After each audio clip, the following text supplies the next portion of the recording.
How's going, guys? Welcome to the channel. In this video we are gonna see, what if Naruto became the ghost of the Night City and built Harem in Cyberpunk, Part 2. Huge shout out to NeonZangetsu for this story.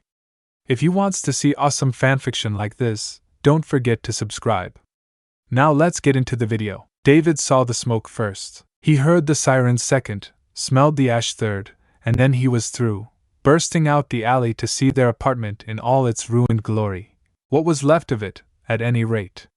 The entrance was gone. No, all of it was gone. Everything. All of it. Every bit a blackened and unrecognizable mess. The ceiling had been blasted clear away, exposing the room to the gray sky above. Dark clouds threatened rain. Smog clung to the air. He stumbled through it, coughing, heart hammering as ducked under a broken beam and worked his way past the rubble. This couldn't be happening. It just couldn't. This was all some terrible fever dream. It had to be. There she was. He glimpsed a badly burnt body sprawled out on the floor, face down in the ashes, missing all but one arm. Worse, he saw wisps of her red hair clinging to her scalp, the tattered shreds of an all-too-familiar yellow jacket dangling to his shoulders. He didn't want to see. Didn't want to believe. But he did. M.O.M. David skidded down in the ashes next to her body. No, no, no! Don't do this to me! Breathe! She didn't. No response. Not even a twitch. He fumbled for a pulse and found none. In vain. His eyes widened. Something snapped in the back of his head. It felt like his mind. Please, you can't! She twitched. Mom? A wash of hot air rushed overhead. He looked and saw a familiar vehicle sweeping in from above. Trauma team? Why were they here? No, didn't matter. Bastards had good timing. Landing, stand clear! A voice blared from the car.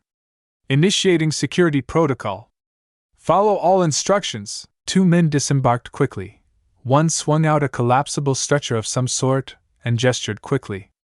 Place the patient on the stretcher, he complied numbly, lifting her broken body onto said stretcher. It would be all right. Everything would be all right. If anyone could save her, it would be Whump. A harsh thud echoed behind him, and quite suddenly Naruto was there, eyes narrow, body shining like the sun. He didn't even look tired. He must have run clear across Night City to get here, but he looked fresh as a daisy. A very angry daisy. There was a curious stillness about him, a silence that chilled David's blood. He walked right past him, didn't even seem to see him, and stopped over Mom's body. Gloria, what happened? One of the trauma team tried to nudge him aside. Sir, please stand back, we're professionals. Wait, you? They choked now as they got a good look at his face. There's a bounty on your head. Funny you should mention that. Those blank eyes turned to face them. I wasn't aware Gloria had a trauma team package, David stilled. That's right, she doesn't. You bastards left her to die on the highway. I remember, he did. How could he have forgotten? They'd abandoned them on the road, discarding them like so much trash. He'd been too panicked to remember, but now that he had, wait. Trauma team didn't do anything for free. If they were here now, that meant these chums either weren't the real deal, or someone else had paid them to be here. Which meant, his pistol tore free from its holster and slammed up, safety flicking off with a harsh click. Who are you people? In hindsight, it was only natural for paramedics to freeze up when confronted with potentially lethal force. It was not, however, natural for them to draw their own sidearms and respond in kind. Naruto hummed softly, furiously. You're awfully quick on the draw there, Control. One rasped into a radio. We have them. Send. Naruto reappeared behind the imposter in a yellow flash, grabbed their head and twisted savagely. An awful crack filled the air. The man fell with a gurgle, neck broken. Even as he tumbled to the floor, his comrade spun and snapped off a shot, only to find it slapped out the air by a golden palm. Then said palm struck him in the chest and blasted him into a wall. Unlucky. He got to live. Death would have been a mercy. All this in an instant, less than a fraction of a second. He didn't even have time to use his Sandavistan. Hell, he'd barely had time to blink, much less comprehend the idea of attacking before it was over. It was humbling, terrifying even, to realize just how lethal his friend truly was. The gap between them couldn't be that big. It just wasn't fair. All right. Naruto knelt and touched a glowing hand to Mom's chest. Hang in there, Gloria. You don't get to die yet. A raspy breath arose from her charred chest, little more than a low wheeze. His hand fell away, leaving a circular symbol behind. Was it just him, or was she starting to glow? How? Easily. Naruto clicked his tongue. I healed my guy after he used the 8 gates. This is nothing. The stunned member of Trauma Team groaned where he lay, sprawled in the dust. Oh, right. Forgot about you. He scowled. David, be a good boy and watch your mother for a minute, eh? I need to have chat with our little friend here. Still speaking, he grabbed the survivor by their face. Out came a knife. Talk or lose your tongue. So, this was death. Why was it so hot? Shouldn't death be cold? Gloria had always heard it was cold. That there was a light at the end of the tunnel, that sort of thing. But there was no light here. Nothing but darkness. And it wasn't cold at all. The shadows blazed like an engine of fire in her chest. She could feel each heartbeat, scorching her throat. Breathing hurt. The mere act of thinking sent 1,000 needles stabbing through her skull. So hot.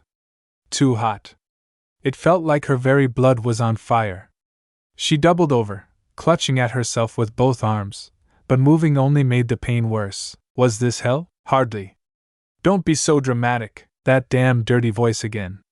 She twisted left and right in search of it, but found no one. Of course you can't.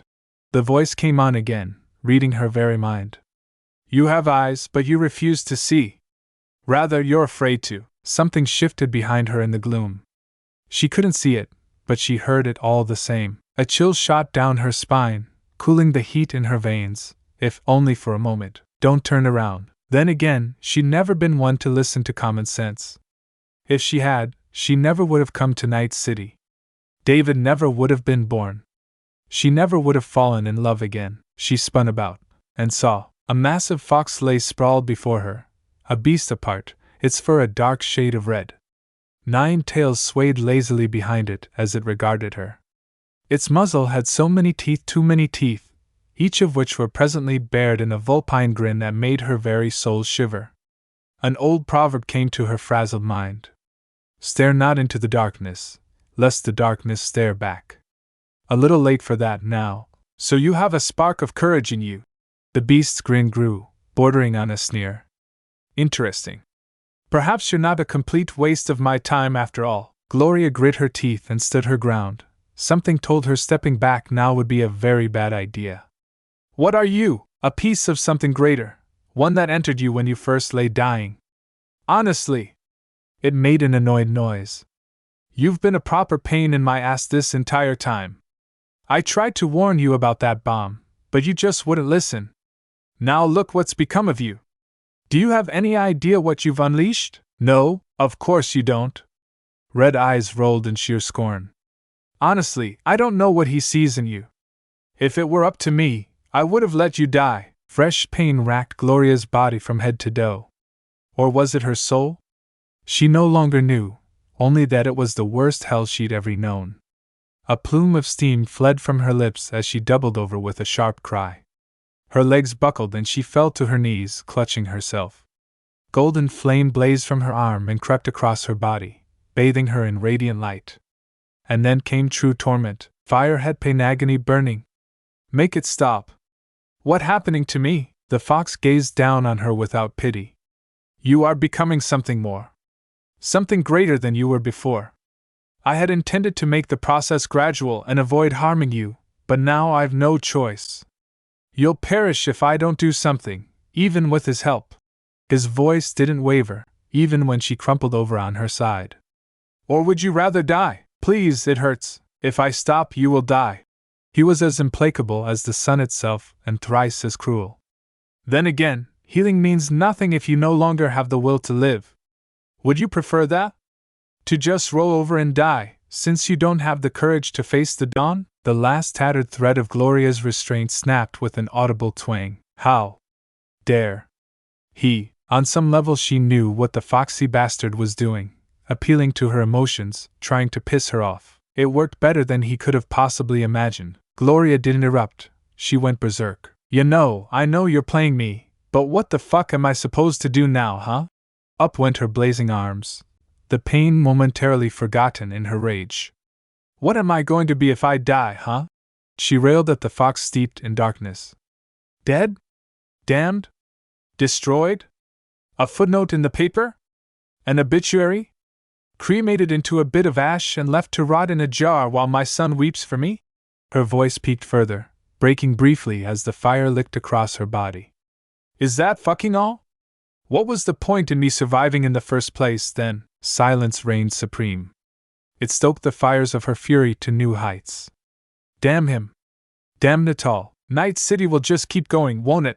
A snarl tore out of her. People will keep watching the stars, hoping, dreaming, and for what? The rich get richer and the poor get poorer, the dead get deader, all of it. All of it. She thumped a charred fist against her chest. That's my reward for everything I suffered. Tears pricked at her eyes. That's why I survived 18 years of torment in the cesspit of a city. The fighting, the clawing, the loneliness, the fucking loneliness. She flung a flaming hand at him, screaming at the top of her lungs. All of it, keeping David alive, so I could rot. Because the person I trust the most knocked me up and ran off. And now that I've finally found someone else, Kurama leaned in. Are you going to lay down and die like a coward? No! She flipped him off. Fuck that and fuck you! I absolutely refuse, the fox grinned at her. Then what will you do? That was the question, wasn't it? An answer came to her. I'm gonna get better, find that blonde bastard, and I am going to ride him until he sees stars. Kurama's laughter was the last thing she heard. Her world blazed. Tanaka was waiting for him. Hell, he made it easy. The man's guard stood down and let him pass without so much as a word. Naruto supposed he should feel flattered by their compliance. Unfortunately, everything was overshadowed by unyielding rage. He didn't bother to question why they might want to let him into the building in the first place, or that it might even be a trap. He was much too angry for that. Let them follow at a distance if they liked. One move and they would die. He knew better than to take an elevator and so chose the stairs instead. Up he went, 1 floor, then 2, 3, 4, he lost track of them all. Quite suddenly a door parted before him, and there he was. The executive waited him behind a black desk, hands clasped before him. His office itself was surprisingly sparse, save for a terminal bolted to the wall and a wide glass window beside it. The entire room was utterly devoid of ornamentation. Guards flanked the large man on either side, ready to spring into action at the slightest provocation. He could sense their smug satisfaction just as easily as he could Tanaka. These weren't good people. They were proud of what they'd done, arrogant, even. That confidence didn't waver, even as he took a step forward. Hello? Is this Arasaka? I'd like to make a withdrawal. Mounted guns dropped down from the ceiling, fixing him in red laser sights. Naruto Uzumaki. Tanaka stood at last, hands clasped behind his back. Thank you for accepting my invitation. He gestured to the lone seat arrayed before his desk. Won't you sit? Naruto bit down on his rage and tilted his head a fraction of an inch to the right. I'll stand right here, thanks. The barrel of a gun clicked against the back of his head. One of the guards, no doubt. He said sit. It was the last thing he ever said. A fist swung backward and the guard's skull burst like an overripe grape. His headless corpse dropped to the floor behind him. Aren't you a marvel? Tanaka leered at him without fear. And all this without a speck of cyberware in your body. I admit, it's made tracking you down quite difficult. We knew you would never surface of your own accord, not willingly at least. Did you enjoy our present? It was him, after all. He hadn't been entirely sure after he interrogated that mook. Clarity was an awful thing. With it came anger, shattering his self-control. He looked back to the window. Air cars rushed by outside, blissfully unaware of the horror that was about to transpire. Nobody cared. Gloria was on death's door. These people had all but killed her, and no one cared. It made him twitch. I won't let you get away with this. Blue eyes snapped into feral slits of red death. I won't let you! Enough of your tantrum. Tanaka raised a hand and every gun in the room trained on him. We have need of your services. Don't make this difficult. And just like that, the rage became a cold one. The fire burned in him still, but it had gone sub-zero. Arctic. Don't make this difficult, Tanaka said. Like it was nothing. Like this was a routine for him, something he did every damn day, without hesitation. How many lives had he destroyed to get his way? Was he even the first? No, it didn't matter. He would be the last, and so he stepped forward. The guns tracked him, of course. He ignored them. I'm only providing one service tonight. Care to guess what it is? Tanaka still didn't realize the danger. Don't be a fool. You're hopelessly outnumbered. Think of all the good we can do if we work together. He kept walking. A bead of sweat ran down Tanaka's brow. Kill me and you'll make all of Arasaka your enemy. I've already got plenty of those. He drawled. What's one more on the pile? You cannot be serious. Naruto pointed a finger at the floor. A mini raisin shuriken appeared at the tip of his finger. He let it fly. It drilled down into the foundations, expanding as it went. The building began to tilt around them. Slowly but surely, the ground gave way. Tanaka's mounted guns wavered for a moment, adjusting their sights to track his silhouette as their world shifted. The very moment the nanosecond they did, he surged up, tore them from their mountings and flung them at the remaining guards. Down they went, rendered red stains against the wall. Horror dawned across Tanaka's face. You didn't come here to negotiate at all, did you? Naruto loped forward and grabbed him by the throat. What was your first clue? I won't go quietly, fool. They're recording everything here, are they now? He looked toward the tilting ceiling and saw a camera there. Suppose that makes this easier. They can watch what I'm about to do to you. Maybe they'll even take notes. He looked back to him slowly, drawing a wisp of diminished sage chakra through the air, hardening both his body and his heart for what he knew he had to do, what he must do. I'm not a fan of slow kills. Never have been. When I do kill and I prefer not to, I do it quickly. I'm not one for torture. But for you? I'm gonna make an exception. An augmented fist smashed into the side of his face, denting his cheek and shatter in a mess of blood and cybernetics. Naruto turned the other cheek and smiled at the stunned executive, golden eyes gleaming. Try again, impudent pup. Tanaka's remaining hand shattered on his chin. The man reeled back with a startled gurgle, gaping at the ruined remnants of his once mighty fingers. His piggish eyes flitted down to the mangled digits, back to him, then to his crumbling hands once more. Naruto saw the precise moment the executive realized the true extent of his folly. He waited, watched that fear grow, turning Tanaka's legs to jelly, taking root deep within the heart of his prey.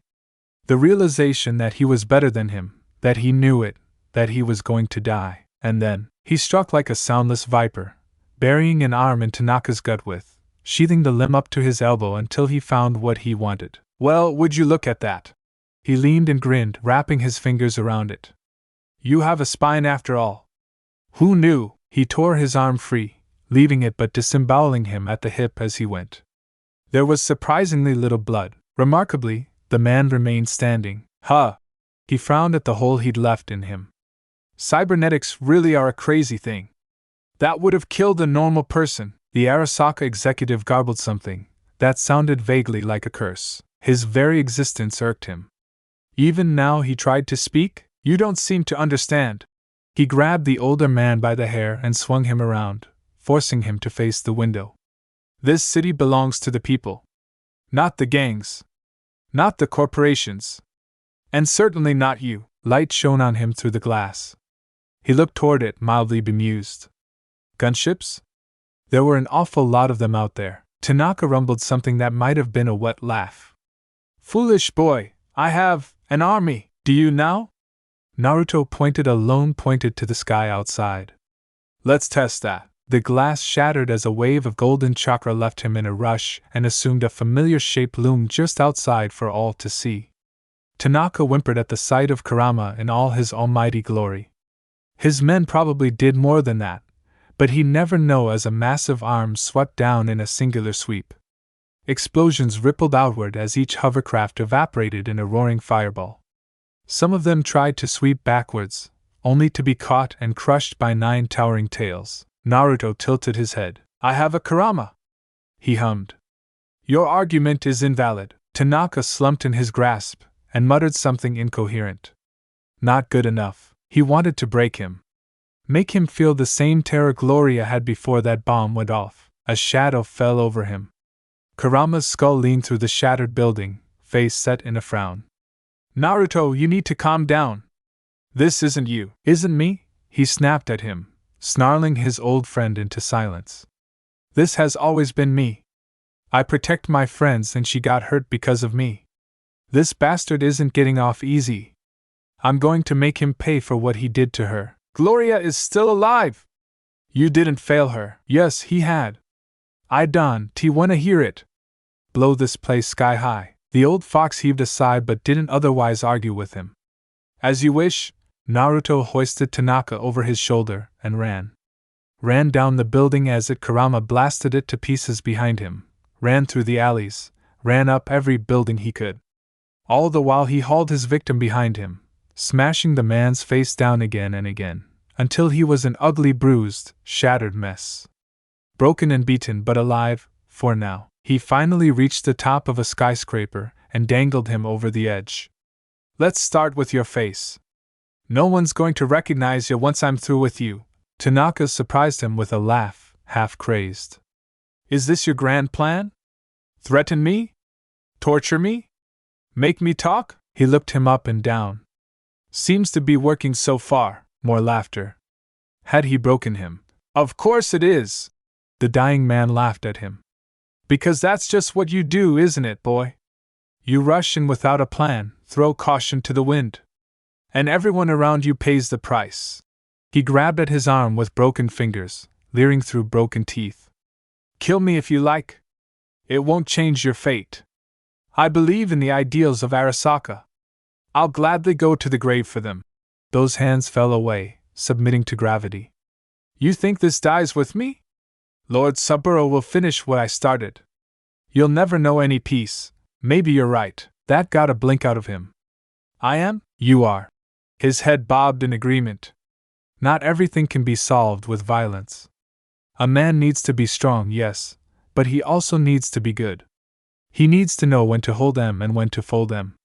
When to stand his ground and when to walk away. Clawed finger tightened around Tanaka's windpipe, cutting off his air. But right now, I'm not a good man, and I don't care about consequences. You know they say, eye for an eye, tooth for a tooth, evil for evil. His grip tightened, rendering the man's next words a strangled string of gibberish. You're going to sing like a canary.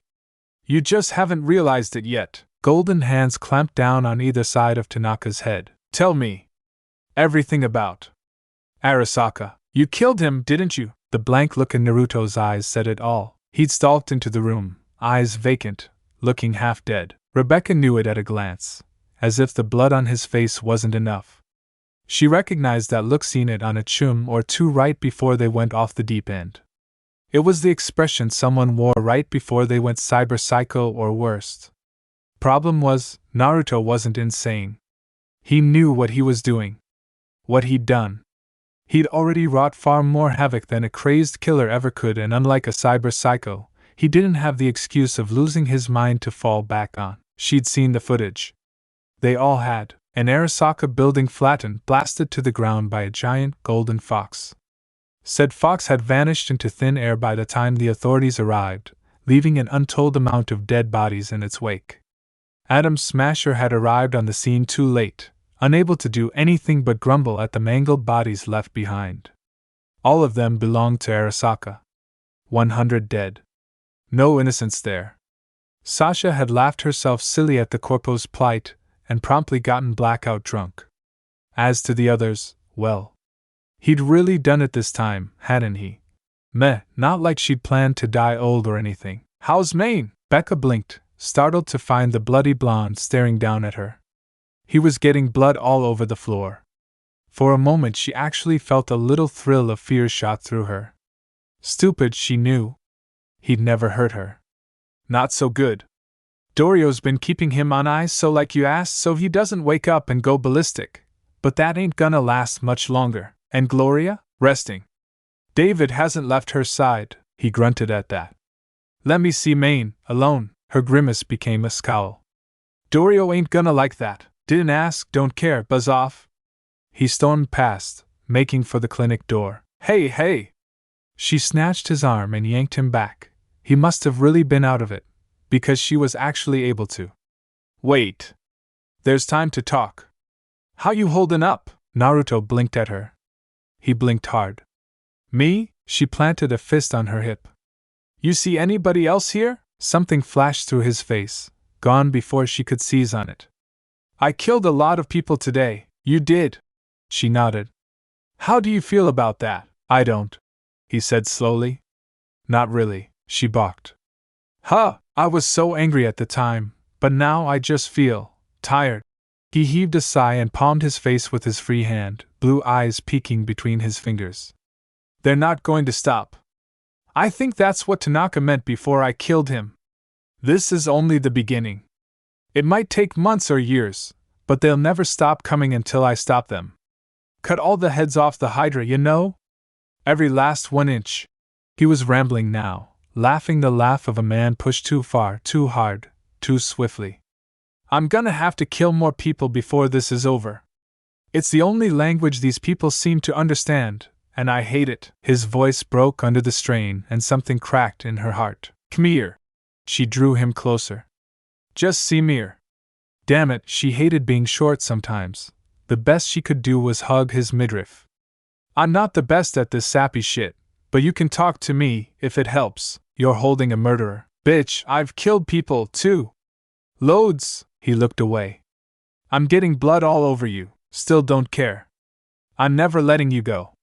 Speaking of which, she yanked his face down to hers and smashed her lips against his. How's that? Better? Becca, she kissed him again. He groaned. Will you quit it? No! I'm gonna keep doing this until you calm down. Look at me. She pinched his cheeks. Everyone is fine. Maine hasn't lost it yet. Gloria's alive. We didn't lose anyone, barely. Still counts. She gave him a savage shake. So breathe. Sasha's off getting smashed and Pilar's keeping an eye on David. Kiwi was laughing her ass off when she heard what you did. She's in there checking Maine over right now. Naruto opened his mouth to protest again. Finish that sentence and I'm gonna bang your brains out. His mouth clicked shut, followed by the ghost of a smile. How is that even a threat if I'd enjoy it? There was the whiskers she knew. Because then I'd call in Sasha and we'd double-team your arrogant ass. Heat speared up those whiskered cheeks and his grin grew. I feel strangely compelled to protest now, you know, dumbass. She elbowed him, but didn't protest when his arm looped around her waist to reel her in. Come on, let's check on Maine. Naruto didn't let go of her, keeping her tucked into his side as they walked. Fine by her. If a bit of cuddle time was the price she had to pay for calming him down, then so be it. Besides, he was warm, and she had him all to herself. Ha! Take that, Sasha. This was her victory. Entering the clinic proper, they found Maine sprawled across a bathtub, bulky bod nestled in a cradle of ice. The whole gang was here to look in on their leader, even the ever-elusive Lucy. All eyes on them. No one dared so much as crack a joke. Kiwi looked Naruto up and down and looked like she might say something, or might not. Impossible to tell with that faceplate of hers. Dorio, however, took one look at Naruto and practically fell to her knees. Please tell me you can fix cyberpsychosis. Because that's what we're looking at here. Hey, hey! Becca beeled in from the side. You crazy? Arasaka's already got it out for him. If they find out he can fix shit like this, he'll have no peace. Dorio turned a pleading look on him. Becca gave him one of her own, even if she already knew what would happen. Naruto took a deep breath and released her. Laid both hands on Maine's head. Closed his eyes now. This might take a few minutes, then his body blazed gold. I see. 100 dead. Thank you for your time. Rest assured, they will be avenged. Saburo Arasaka closed the call and turned to face the table. Or rather, the individuals assembled before him. The old man exhaled slowly. And then, let us begin. How is she? Gloria heard voices swimming in the darkness. She's healing quickly. Should be fine in a few days. Might even wake up soon. And Maine, time will tell. A weighty pause followed the words. I did the best I could. She had a feeling she knew the reason for her rapid recovery. Kurama remained smugly silent, and then quite suddenly, awake, Gloria jolted back to wakefulness with a gasp and immediately clutched at her skull. Fire in her head, heat in her heart, and it hurt, it hurt, it hurt. She thrashed her way upright, fell off her cot to the floor, gasping for air, fingers grasping blindly. Water. She needed water. Wah, here. Someone pressed a bottle to her lips. Aha! Release! Sweet, blessed sustenance at last. Gloria latched on without a second thought and drank greedily, then regretted that too, because she choked. Her singed lungs gasped for oxygen, and someone thumped her back, clearing her airway. It stroked small circles between her shoulders until finally, the ache receded. She blinked away stars from her vision until she found she could breathe again, and saw a familiar blonde bastard beaming back at her. Welcome back to the world. Naruto hummed. How are you feeling? Awful. She croaked. Chest hurts. Feels like I'm on fire. He coughed and looked away. About that, she squinted at him. What? Nothing, a bit of heat's to be expected. He swept a glance for the clipboard at her bedside and hummed a little. Kurama did good work, but it was touch and go there for a bit. That was a nasty explosion you took, she remembered that. Fire and blood. Pain. The awful feeling of her entire body baking in the heat. About that, what did you do? Not so much me, as Kurama. You have chakra now. He made a slightly exasperated noise. Not that I had any say in it. I regret nothing. His voice again. It was real. Was she imagining things? Had the dream been real? Shit, she wasn't going cyber psycho, was she? She squinted at him. The hell's chakra? Naruto grimaced. Hoo boy.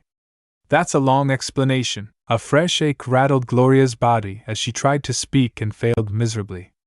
Her throat was dry and scratchy. It wasn't just difficult to speak now, it was painful. She tried for a gasp of air but only succeeded in scorching her lungs further. I can't breathe. Shh. His face smoothed out. Just relax. I've got you. Her smiling savior pressed a hand to her throat, and she felt the pain recede, pushed back by that strange golden light of his. No, wait. He wasn't glowing. This wasn't him. It was her. Gloria looked down and her eyes absolutely bulged. A tiny noise of disbelief fled from her lips. Because you see, she was shining, literally burning gold.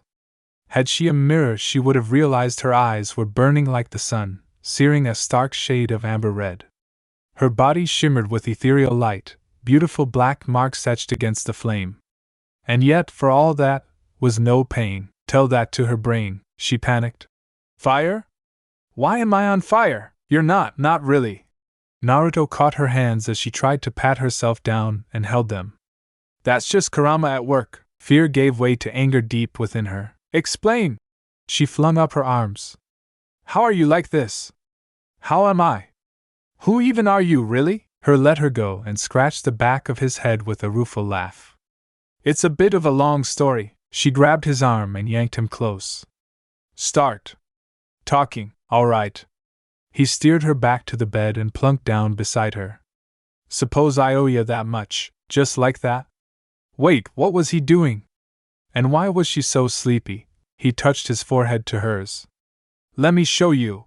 The world began to blur around the edges, and she saw Naruto's myriad memories, all of them. Each bit.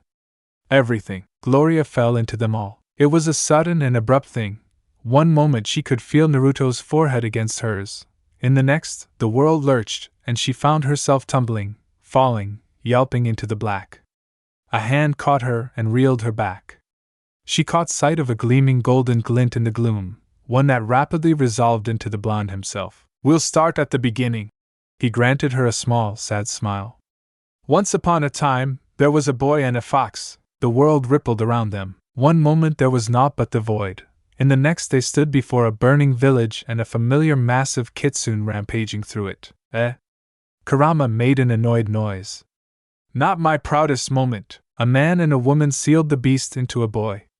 The smallest of babes, a lad with blonde hair, and then they died. She saw it all.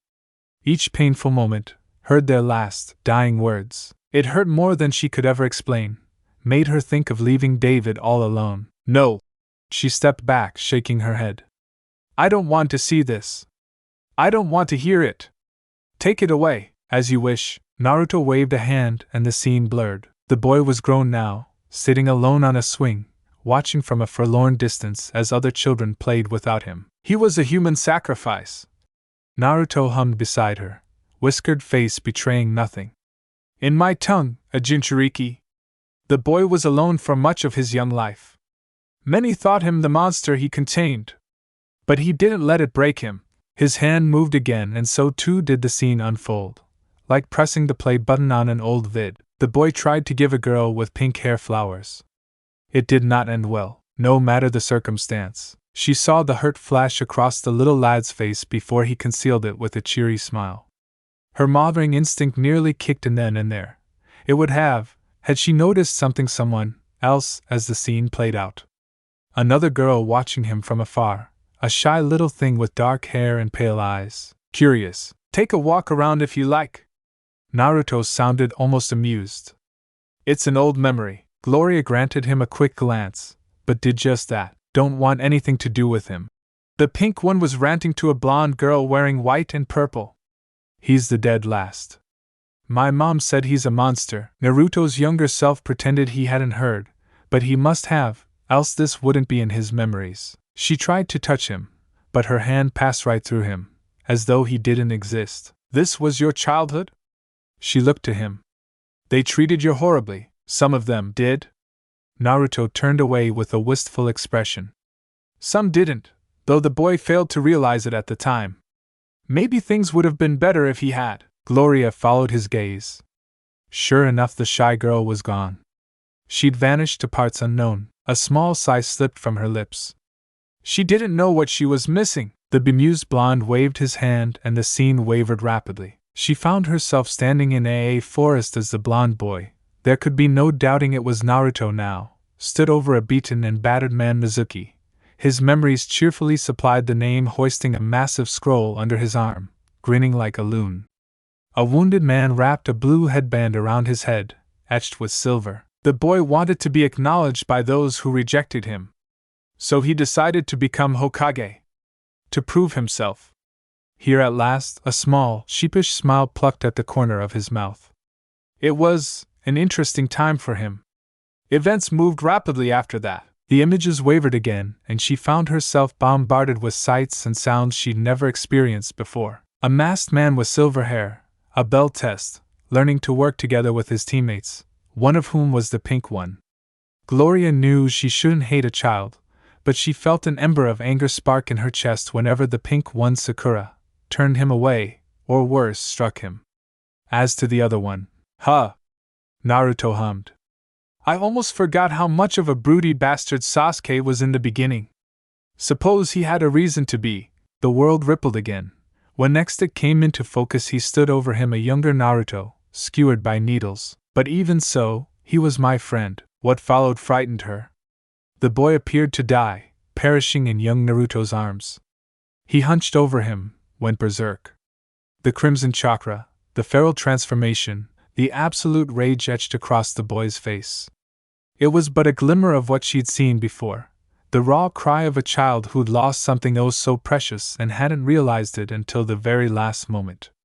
He looked past her, through her, to the masked enemy beyond in a hall of frozen mirrors. She saw his fury. The wrath. The hate. I'm gonna kill you! He lunged. Naruto stepped between them, waved a hand, and the feral scene flitted away. Gloria gulped and found herself shying behind him. It doesn't bother you? Not anymore. He shrugged. The past is the past. Was it? Was it really? Besides, Kurama and I are on much better terms now. He winked her way. You wouldn't be alive if we weren't. She almost didn't want to believe him, but it was true, wasn't it? She could feel Kurama's chakra in her, placid and content, not at all like the raging red maelstrom she just encountered. It burned within her like a warm flame, powerful and pure, a shield against all the horrors of the world. Clearly they must have come to terms at some point. But how? When? Where? Why? She wanted to know. She needed to know, she had to know. Naruto stood beside her, waiting oh so patiently. She looked to him, unable to hide her curiosity. How much more is there? Plenty! He laughed, delighted by her. We haven't even gotten to the Chunin exams yet. Chunin exams? She wrinkled her nose at him. What are those? Some kinda test or something? Or something. He looked to be on the verge of a hysteric cackle. Don't worry, I'll show you. In an instant his body burned golden to match her own. You asked who I am, so I'm gonna show you every bit. He offered his hand, one glowing golden god to another. Slowly but surely. His gaze met hers evenly, and she felt heat creep up the back of her and into her cheeks as she flushed. No more jumping around, I promise. In fact, her heart hitched at those words, beating a mile a minute. I'll show you every bit of me, if that's what you want. Did he even realize what that sounded like? And yet, he still offered her his hand. Gloria's gaze slowly flitted up to meet his. Kurama jabbed her. Remember your promise. Oh, right. She had said something to that effect, hadn't she? Then her fingers latched onto his palm and curled within his own. She blinked once, steeled herself, and yoink! With strength she didn't even realize she dragged him forward and smashed her lips against his. It was a brief kiss, all things considered, a promise of intent as much as anything else. Yet she felt him respond to her for a moment, his fingers gripping hers before she drew away. Not much, just enough to make her intentions clear. Her lips brushed his as she spoke, looking up at him longingly. Show me. Ah, his face was so damn red. Ha! Take that. 1 point in her favor. Right, sure. He coughed, a little embarrassed. I'll get right on that. This way. This time, when a flustered Naruto turned and strode away, she walked with him through his memories, hand in hand. Well, shit. David saw them. Oh yes, he saw them indeed. He'd stumbled into the room to check on Mom, half expecting to still find her a burn-charred mess. She was not. Mom had clearly woken up at some point, and stranger yet, she'd healed. Impossible as that sounded. Now, despite the fact that Gloria Martinez was wearing nothing more than a threadbare gown over her bandages, she was snuggled up against Naruto in bed like he was kinda giant teddy bear or something. And he was holding her right back. Cuddling. Despite that, they were, the both of them, out cold. Dead to the world. Body to body, forehead to forehead. Honestly, if they didn't have their clothes on, he would have sworn they'd been foo. Repress, repress, repress. Do not think such thoughts. He didn't want to imagine his mom doing anything like that, ever. Like EW. Really, there was only one conclusion the poor boy could possibly make. A sole, singular outcome that sat remotely well with him. He snorted once. That blonde bastard better be good to Mom. He'd pop a cap in his ass and chase him down if he wasn't. In the end, David gave up and stomped forward, unable to help himself, nor contain his own morbid curiosity. He dragged a blanket over their shoulders to keep them warm. By some miracle the duo didn't stir. That was his cue to get the hell out of Dodge. He didn't want to be around when they woke up. Nope, nope, nope. He muttered under his breath, racing away. I didn't see shit. Gloria reluctantly opened her eyes. After having them closed for so long, it was a painful shock to her system to simply see again, let alone comprehend the world around her. Had the bed always been this soft, or her body this tense? Was the sun always so infernally bright? It felt like her senses had been sharpened somehow, and she wasn't sure she liked it. No, that didn't matter right now, because you see, she remembered, therein lied the rub. Her mind remembered entirely too much of what she'd seen. Her brain was full to bursting, and it hurt. Such a strange thing, having someone else's memories in her head, let alone living them. She had seen them all, from Naruto's first to the last. Hells, she'd been in his head. How were you the same person after that? She had observed people she wanted to pulverize and folks she wanted to hug, enemies she felt sorry for and allies she would happily slap silly. And he'd been through it all. He fought what, if his memories were to be believed, amounted to a goddess. A freaking goddess. How did you top that? Answer. You didn't. And then at the end of it all, betrayal. His oldest, dearest friend had turned on him and blown a hole through his chest. That experience had marked him for better or worse, fractured him, but he was not yet broken. Even after all his world had thrown him, he'd endured most of it and survived. That spoke to a certain strength of character, if only it ended there. But it didn't now, did it? To make matters worse, she'd them, not just his past, but his memories of this world as well, the world that he'd found himself flung into. From the moment he met her and beyond, she'd seen him with them, Rebecca and Sasha. That stung. Looking back to his still sleeping face, she dared to run a hand across his cheek. He was waking up, but slowly. She had mere moments to act. But what to do, what to do, what to do? She hadn't the faintest clue what to do, let alone what to say. She knew she had no one to blame for this but herself. Maybe he hadn't meant to show her that. Maybe it was a mistake on his part, but it didn't chance the facts. She wasn't the only one competing for his heart. She'd suspected that, known it even, but to see it, to realize that her hesitation had caused this, that if she just said something, and a familiar voice crooned in her ear, darkly smug in its satisfaction. What are you gonna do about it? Something she should have done a long time ago. Consequences and cowardice be damned. The moment Naruto opened his eyes and sat up, Gloria Martinez made her move. She made her choice. One a long time in coming, because at the end of the day, hesitation is defeat. You're not going to leave again, are you? Naruto yawned once, sat up, opened his eyes, and his mind fizzled right out. Gloria must have stirred before him, because she was sitting beside him. Had that been the end of it, he might have recovered, rallied even. It was not. As he looked on in quiet disbelief, David's mother shrugged off her gown. He'd never seen such a lovely sight, and let the garment pool at her feet as she turned her gaze his way. She bared her beauty to him, bandages and all, without a hint of fear, then leaned backward into him just so. At this angle he became aware of several things. Her buxom body pressed into his lap and her hair tickled his face. Her head shifted to the right, just enough for him to glimpse an eye, to see her gaze rove upward and meet his. When she finally spoke, her voice was little more than a whisper, her hand a feather's touch on his chin as she reached back to caress his face. I'll give myself to you if you stay, so please don't go. Was that her concern? It seemed silly to him, but from her point of view, it was probably valid. For all her bravado, he could sense the anxiety coiling in her chest like a serpent, doubt ready to sink its fangs deep. Doubt was the worst poison in the world, and he knew if he walked away now, hers would absolutely destroy her. Not that he was in any hurry to leave, mind. His chin came down on her shoulder, and he looped both arms around her waist to control himself as much as hold her fast. Who says I'm going anywhere? I got hurt. She said the words as though they damned her to oblivion. I was afraid you'd blame yourself. He might have, once. Now H scoffed. Did you think I'd run because of that? To keep you safe? She bowed her head, just a touch. The thought had crossed my mind. Nope. He shook his head. I'm done running. You're stuck with me. Her hand fell from his face.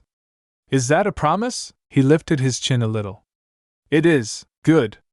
She made a pleased noise and pivoted to face him fully in turn, granting him the briefest glimpse of her bosom before she laid her head against his chest, just above his heart. I'm tired of running myself. And what were you running from? Plenty of things. She gave his knee a smack when he chuckled. I'm serious. Mostly myself, really, but... Her eyes met his, half-lidded, lips parting just so. No more running. He had an inkling of what was coming next, and he was neither dissatisfied nor disappointed. Gloria jumped him, her mouth met his, lips pressing against his own in a searing kiss as she tackled him back to the bed, and with it, the last fraying thread of his self-control snapped. Several things happened at once then. His hands came up to cup Gloria's waist as he kissed her neck, and she liked that very much. So much that she grabbed a hold of his trousers and yanked. Then went his boxers and she wasn't waiting any more after that. No siree, she planted herself atop him. There was a single moment of blinding pleasurable white as their hips met, then she grabbed him by the shoulders and dove in for another kiss. Frantic and wild, like a starving woman who'd gone without for far too long. From there he sat up, pulling her closer, pressing deeper, reveling in the little gasp she gave. Wouldn't dream of it. Not that Gloria gave him the chance. She kissed him again before he could respond and hooked one long leg around his waist, then the other as he lifted her, grinning now when his hands settled on her flank and squeezed. She retaliated by biting his lip and digging her fingernails into his back. Her eyes met his as they broke for air, and for a second, he could have sworn they flickered red. Don't you dare stop! Idly, he noticed something else then. You're glowing again, eh? She drew back, glancing at herself, her arms, in faint alarm. I am? She was. Her body was shimmering a faint shade of golden chakra. It was glorious. Then her lips met his and her hips began to move. He soon found himself distracted by far more pleasant things. Becca peeked through the crack in the door and clapped slowly, softly, silently. Oh, you sneaky bitch! Sasha pushed a finger to her lips. Shh! Keep it down! I wanna watch. Both girls titled their heads as they watched the scene unfold. Tilted them more now. Huh! He's flexible. Well fit too. Japan roiled with rumors, tales of a golden beast, and its displeasure with the Arasaka name. As such, the company was currently embroiled in a great deal of conflict. Hanako didn't know what to do, and so she turned to desperate measures. She called her brother. Target acquired. Arasaka had been very clear. Gloria Martinez could not be allowed to live. A message must be sent. He could see her through the scope now. All it would take was a twitch of the trigger, and those sweet eddies would be all his. Pull the trigger. A face filled the scope. The sniper took the shot on reflex. As such, he had a perfect view of watching the sniper round flatten against Naruto Uzumaki's forehead. It would haunt him for the rest of his days. Well, what was left of them. He reeled back, brandishing his rifle like a club. How did you? I'm not foolish enough to lower my guard in a place like this, you know. The blonde crouched down and retrieved the flattened round, humming softly. That's why I had the surroundings seeded with shadow clones. The heck was that? Shadow wobblerg? A knuckle sandwich filled his mouth and shattered his teeth, sending him reeling to the floor. You think you're hot stuff, don't you? How's this for an answer? 5%. He held up a hand, fingers splayed. That's all I need to deal with someone like you. You people are soft. Squishy. Crouching down, he took a hold of the sniper's arm and bent it back, ignoring the scream that followed. It's almost sad, really, his victim wailed. What do you want? Answers would be nice, he gulped. And if I don't give them? A mighty golden shadow fell over him, teeth bared. The sniper sang like a canary, and by the end, he died like one. A door flew free from its hinges in a shower of sparks. Naruto lowered his boot, leaned forward, and grinned into the now open archway. Hello, is this Arasaka? I'd like to make a withdrawal. The result was everything HD hoped it would be. Bullets spattered harmlessly off his chakra cloak, flattened against his chest and face, tickling him. Nice guns! But! His face split in a toothy grin as he conjured a pair of raisin shuriken out of thin air, one to each hand. Mine are bigger than yours. He swung both hands forward and the screams began as he waded in. A Baijidama was overkill in a place like this. Wouldn't do to bring the building down on his head like the last one, you know? So yes, that limited him a little. But only a little. He casually caved a guard's skull in, humming under his breath. Definitely a bad guy, that one. Not so that scientist over there. He shooed them away with a gust of wind and sent the poor fellow scurrying for the exit. The next two he killed without a passing glance. The people in here were something of a mixed bag to his senses. Most were scum, but not all. He was careful to pick his targets. The innocent lived and the guilty, those whose hearts were blacker than their own souls. Well, 3 guesses as to what happened to them. First 2 don't count. He cornered a clerk against the wall with a smile. Hey, pal. Where do you keep the important stuff in this joint? The man trembled. He blew out a frustrated sigh. Look, buddy, you're just a pencil pusher. I don't want to hurt ya. But you're gonna tell me one way or another. So what'll it be? The TT top floor. Server room. You'll need an engram to get in. Great! He clapped him on the back. Thanks for being such a good sport about this. You can go home now. Just one last thing. He craned his gaze up to regard the floors above. What's on the top floor? He looked back to find the fellow in a dead faint. Bah! He'd find it himself. Did he feel bad about dispatching all these people? Maybe a little. But he couldn't let Arasaka get away with what they'd done. So in other words, boom, much boom, All the booms, the club was heaving. Neon lights flashed everywhere. Gloria Martinez looked, swallowing her senses in a searing sea of red and blue gone green and gold, threatening to overwhelm her entirely as she forced her way forward. Thrumming bass music pulsed in the background with every step, a relentless thump-thump-thump pounding at her senses like the drums of some giant heartbeat out for blood. Despite the barrage, she didn't find it unpleasant. In fact, she found herself humming along almost thoughtlessly, hips swaying to beat, savoring it as she weaved her way through the throng of writhing bodies between her and the bar. How long had it been since she'd come down to a club like this? Not since David was born, and not 9 months before that either. Places like these were no place for a pregnant gal. Even after she'd safely brought him into the world and made certain he would survive, there was never the time. Night City wasn't a kind place for a family, least of all a single mother. She was always too busy to even consider unwinding like this. Whenever her mind wandered back to her old nocturnal habits, she was quick to rebuke herself, reminding herself of her responsibilities.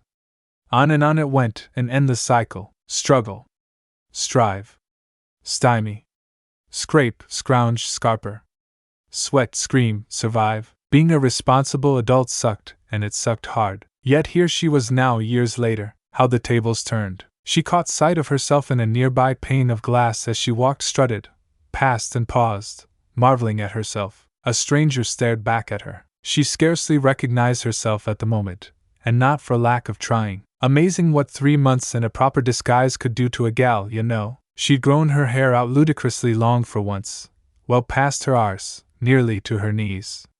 Hell, she'd even deigned to wear makeup tonight. Likewise, her attire was a far cry from her usual muted get-up. No faded trousers, blue shirts, nor ratty jackets and tattered sneakers for her tonight. No sir, she'd donned a plunging crimson crop top showing off both her bosom midriff, alongside a scandalously short black skirt, the better to showcase her long legs and wickedly sharp heels. She'd begun to build up some muscle, and it showed on every inch of exposed skin, though she'd gone through hell to get it. Felt naked without her yellow jacket, though. Wasn't used to having herself this exposed. This was your idea, remember? God darn fox. She'd never get used to hear his voice in her head.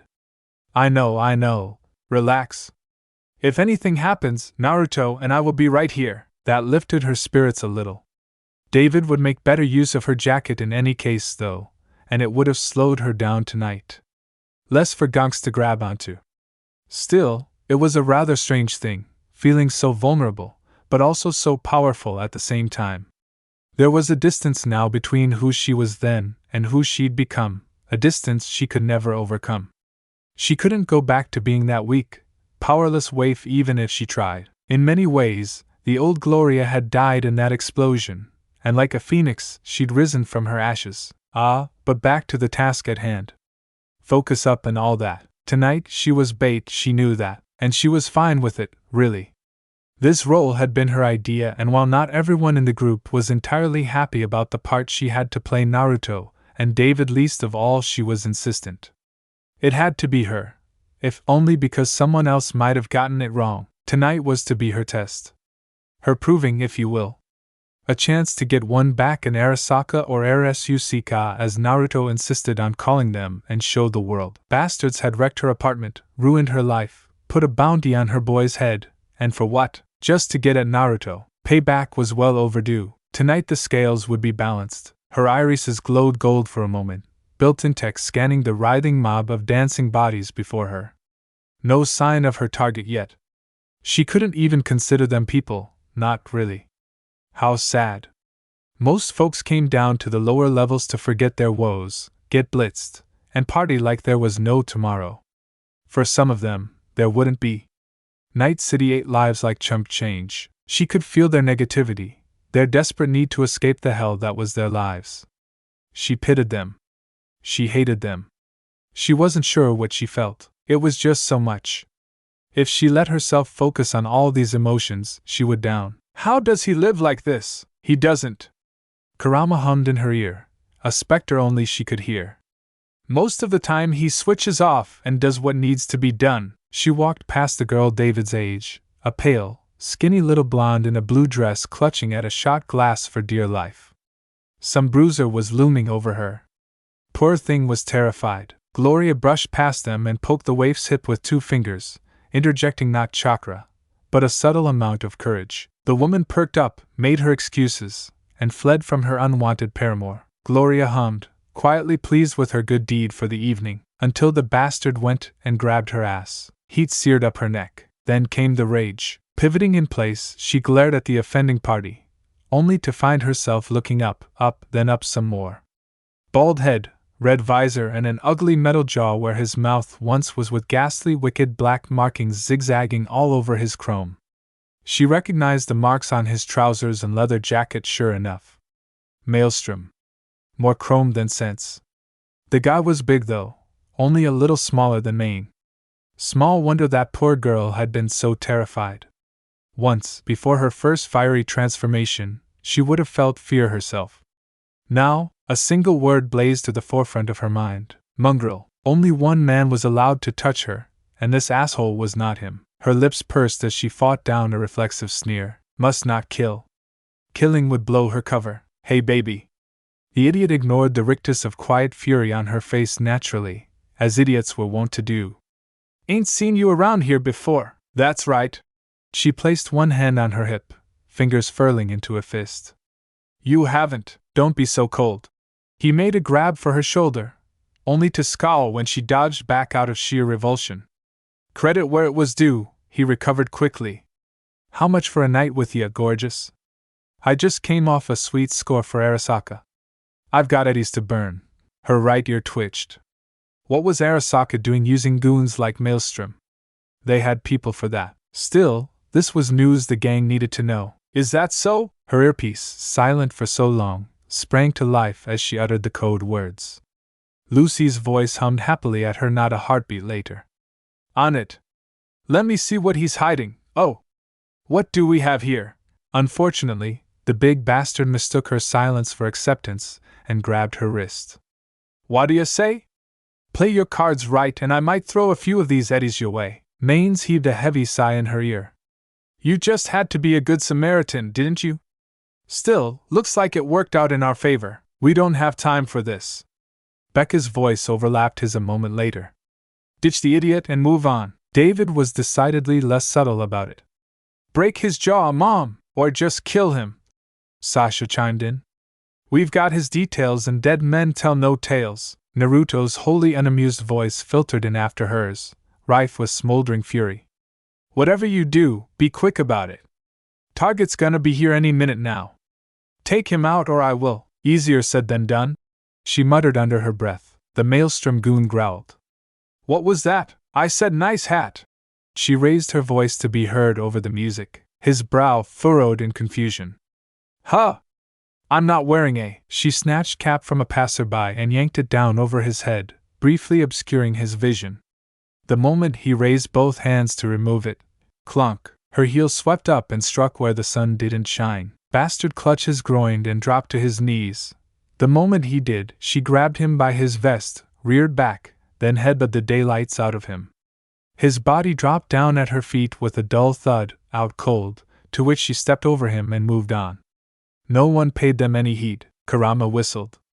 Seems we chose well with you after all. You got the gonk? Maine's rang voice in her ear once more. Gloria finally spied him at the bar, drinking heavily, a suited corpo, tall and slender, his dark hair slicked back, eyes hidden by dark shades. He matched the description they'd given her. Foreign, rich, typical suit trying to get his kicks way down here with all the others. Was he Japanese? They shared similarities to be sure, but she couldn't be certain. Yeah, I see him. She touched a hand to her ear, skirting the crowd. Who is he? You sure this guy works for Arasaka? Yep. He's our way in. Not gonna tell me his name? Probably better if you don't know, Gloria. Naruto sulked. I'm telling you, this is pointless. We don't need him. I can just level the damn tower. That's what worries me. You've made enough noise lately. We need to do this subtle-like, or we're gonna have the entire city breathing down our necks. And not all of us can outrun bullets. David clicked his tongue. Hey, low blow, man. The noise that Naruto made couldn't be mistaken for anything other than annoyance. Ah, she understood now. No wonder he was sulking. Maine wasn't the boss of him, but he wasn't in charge of Maine either, which left them at something of an impasse. At length, he sighed over the earpiece. The sound made her warm. Fine, we'll do things your way, just this once. Been a while since I did a smash and grab. Great. Dorio's got you covered, just in case, her lover huffed. Don't need any help. Come on, Blondie. Sasha crooned. Becca backed her up, bless her. Yeah, Whiskers. Be a team player, she said. The same could be said of her. It both amazed and appalled her just how quickly she'd fallen into this lifestyle. The things we do for those we love. I'm getting paid for this, right? She fought down a hiss as she threaded her way closer through the dancers, weaving around a pair of scantily clad women flailing their arms wildly about. Better make sure it's a good cut, Maine, he chuckled. Hey, everybody gets a fair shake. Only way I operate, better be. She supposed Maine was one of the more honorable ones, insomuch as one could have honor in Night City. That was the crux of the matter. Arasaka ran this city and they wanted David, her boy, or rather the tech inside of him. She had nearly died once already for him, then again when Arasaka tried to take her out of the picture. If that was how it was gonna be, might as well make the bastards work for it. She wasn't afraid to fight. On the contrary, she'd spent the last 3 months learning to harness her newfound powers, reliably mustering the miracle that had, quite literally, saved her life. She'd yet to master it, far from it in fact, but she'd learned enough to protect herself and David. Not that her baby boy needed protecting these days. He was growing big and strong with Lucy by his side. Heck, she might even get some grandbabies at this rate. Hopefully before she and Naruto managed to give him a sibling. Even if Becca and Sasha still gave her the odd look from time to time.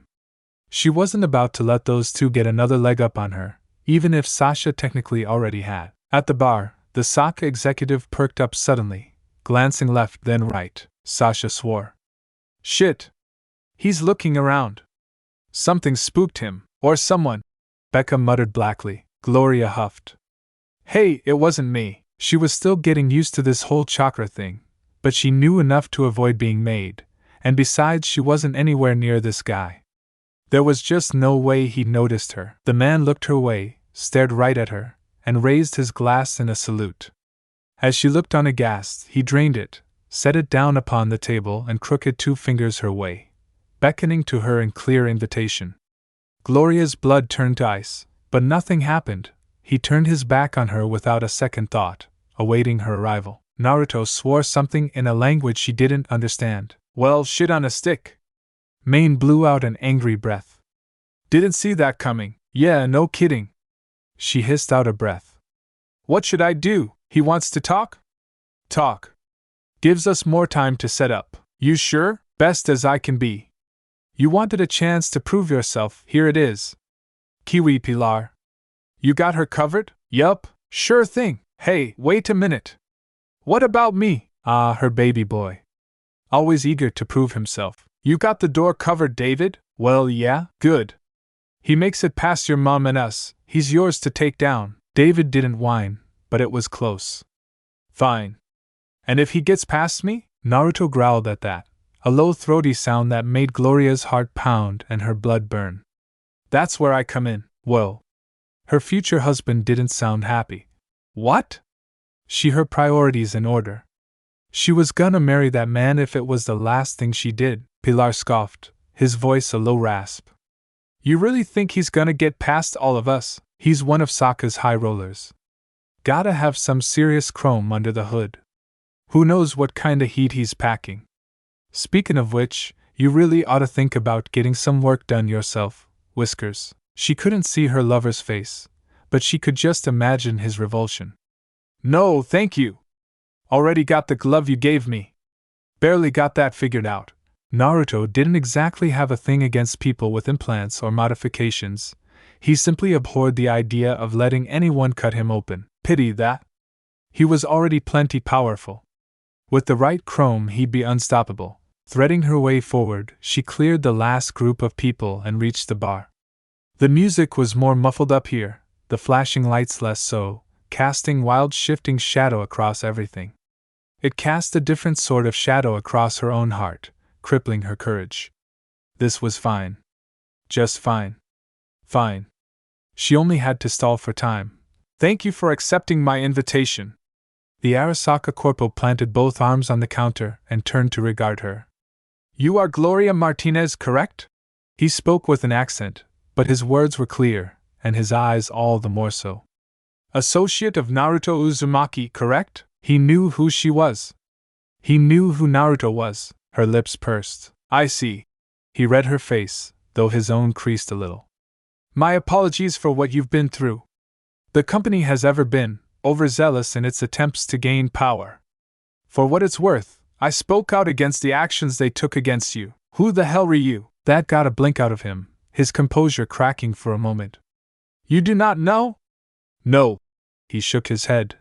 Never mind. I suppose that is for the best. Anonymity, though valuable, often proves fleeting. You are here to kidnap me, correct? She didn't answer. He smiled anyway. Forgive me if I do not make it easy. Movement in her peripherals. Her newly awakened sixth sense shrieked. Someone raised a pistol. Gloria swore in Spanish. Puta! She dove forward as a bullet whistled her way and twisted to the side, letting it hurtle past. Slow, no, that wasn't it. She reached a glowing finger out and as it hurtled past, watched in muted awe as it instantly changed direction, slammed into a man's skull and burst out the back of his head in a shower of red gore. The now crimson cadaver slumped at her feet, falling at the feet of his fellows. Still so slow, or was she just moving that fast these days? Maybe a bit of both? Whatever it was, she gloried in it, and the rush of power that came alongside it. No more weak, tired, overworked Gloria. Now she had power. Now she had the strength to fight back. Now this life was hers. Gloria tilted her head, evading a second shooter. Briefly allowing several thick strands of crimson hair to fall over her right eye, concealing her face from view. Then she spun on her heel, her hair, once soft as silk, hardened with chakra, becoming hard and sharp like the finest blade. It slashed across the second shooter's throat, severing his windpipe and trachea besides. Two more toppled before they even realized what was happening. They crumpled with a gurgle, clutching their necks. Another flick of her sharpened hair beheaded them outright. She allowed herself a brief burst of pride as their heads tumbled free from their shoulders. Someone shrieked and people rushed for the doors, the club emptying rapidly. Maine was cursing in her ear, but she barely heard him. Her would-be captive took one look at the carnage she'd caused, and hummed appreciatively. Incredible. Did he still think he could escape? She doubted that. Naruto's training had paid dividends. With a scowl, she seized the corporal by his collar. You're coming with me, he shook his head. I think not. You aren't the one I wish to meet. Something exploded just behind her. Gloria never knew what, whether he dropped a grenade, or if someone managed a lucky shot.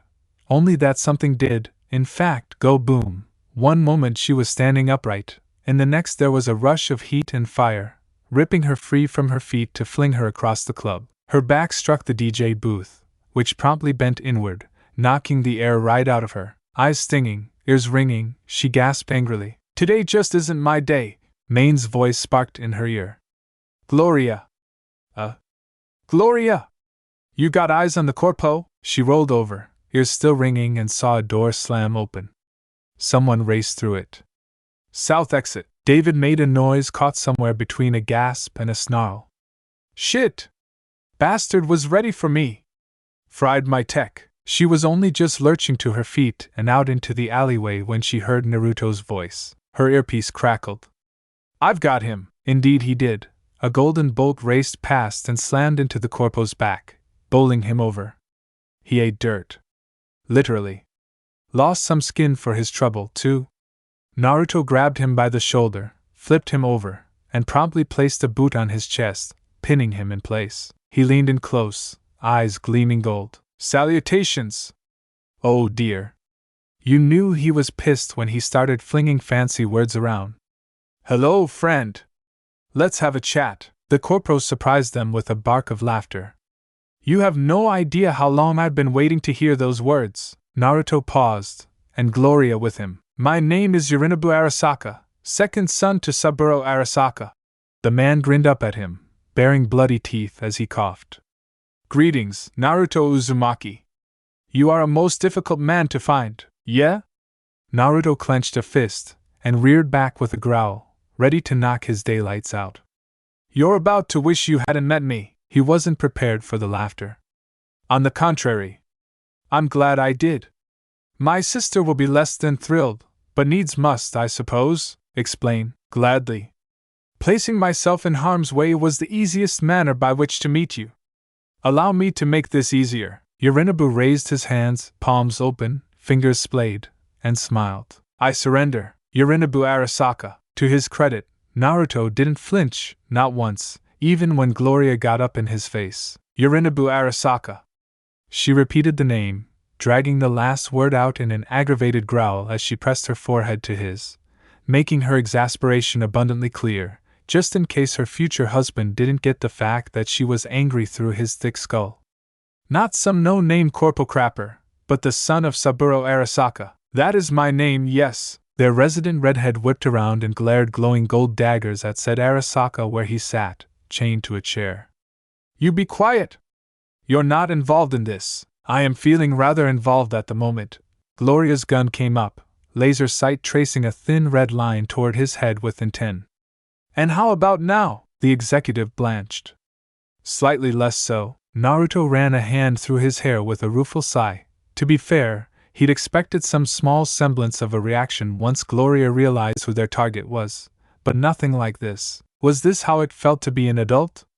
He didn't much like it. David wasn't that much younger than him, but he had half the responsibility. He didn't much like it. You literally have 5 women after you. Hush. Wait, how many? I said no such thing. I'm fairly certain you did. Nope. It wasn't so much negligence as necessity that compelled him to act. If he didn't, Arasaka would eat them alive.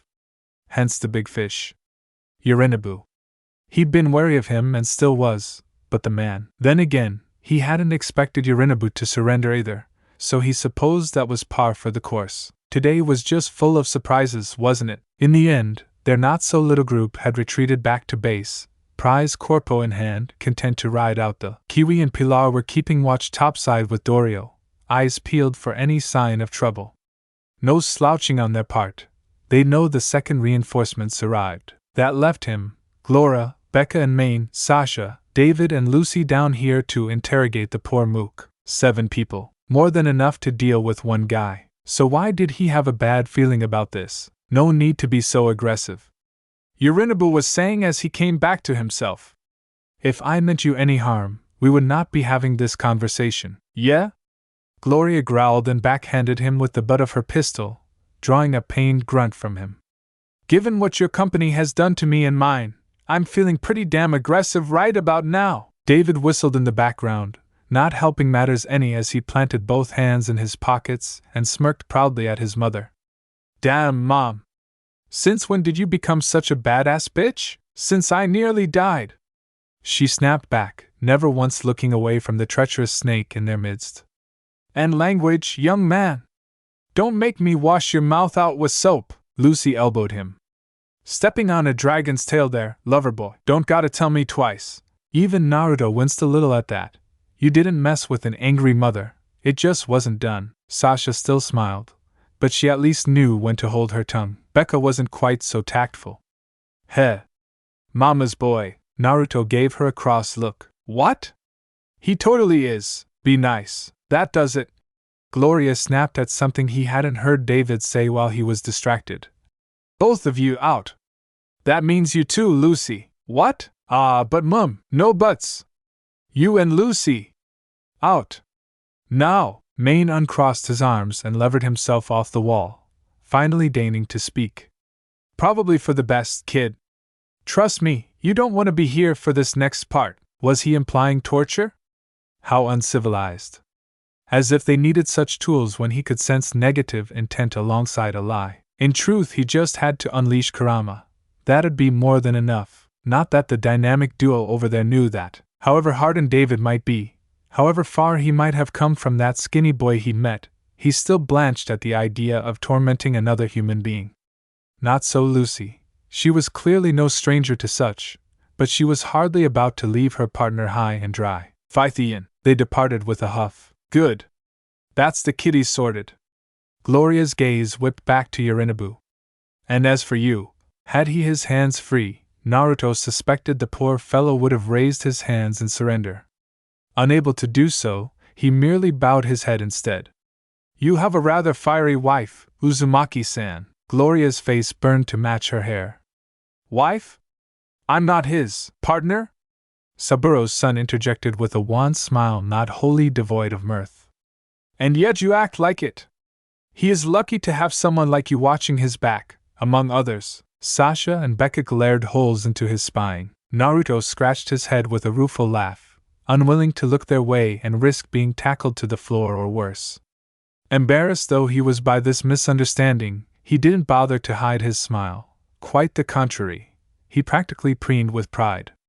If David had come far, then his mother had progressed by leaps and bounds these last 3 months. In more ways than one. Heh. Glora was kinda cute when she was mad, wasn't she?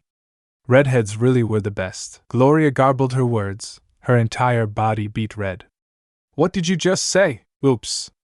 Must have muttered that part aloud. That too? Maine coughed into a fizzer, injecting some blessed sanity back into the conversation. All right, chums. If we could focus on the matter at hand? We've got the son of Saburo Arasaka in our basement.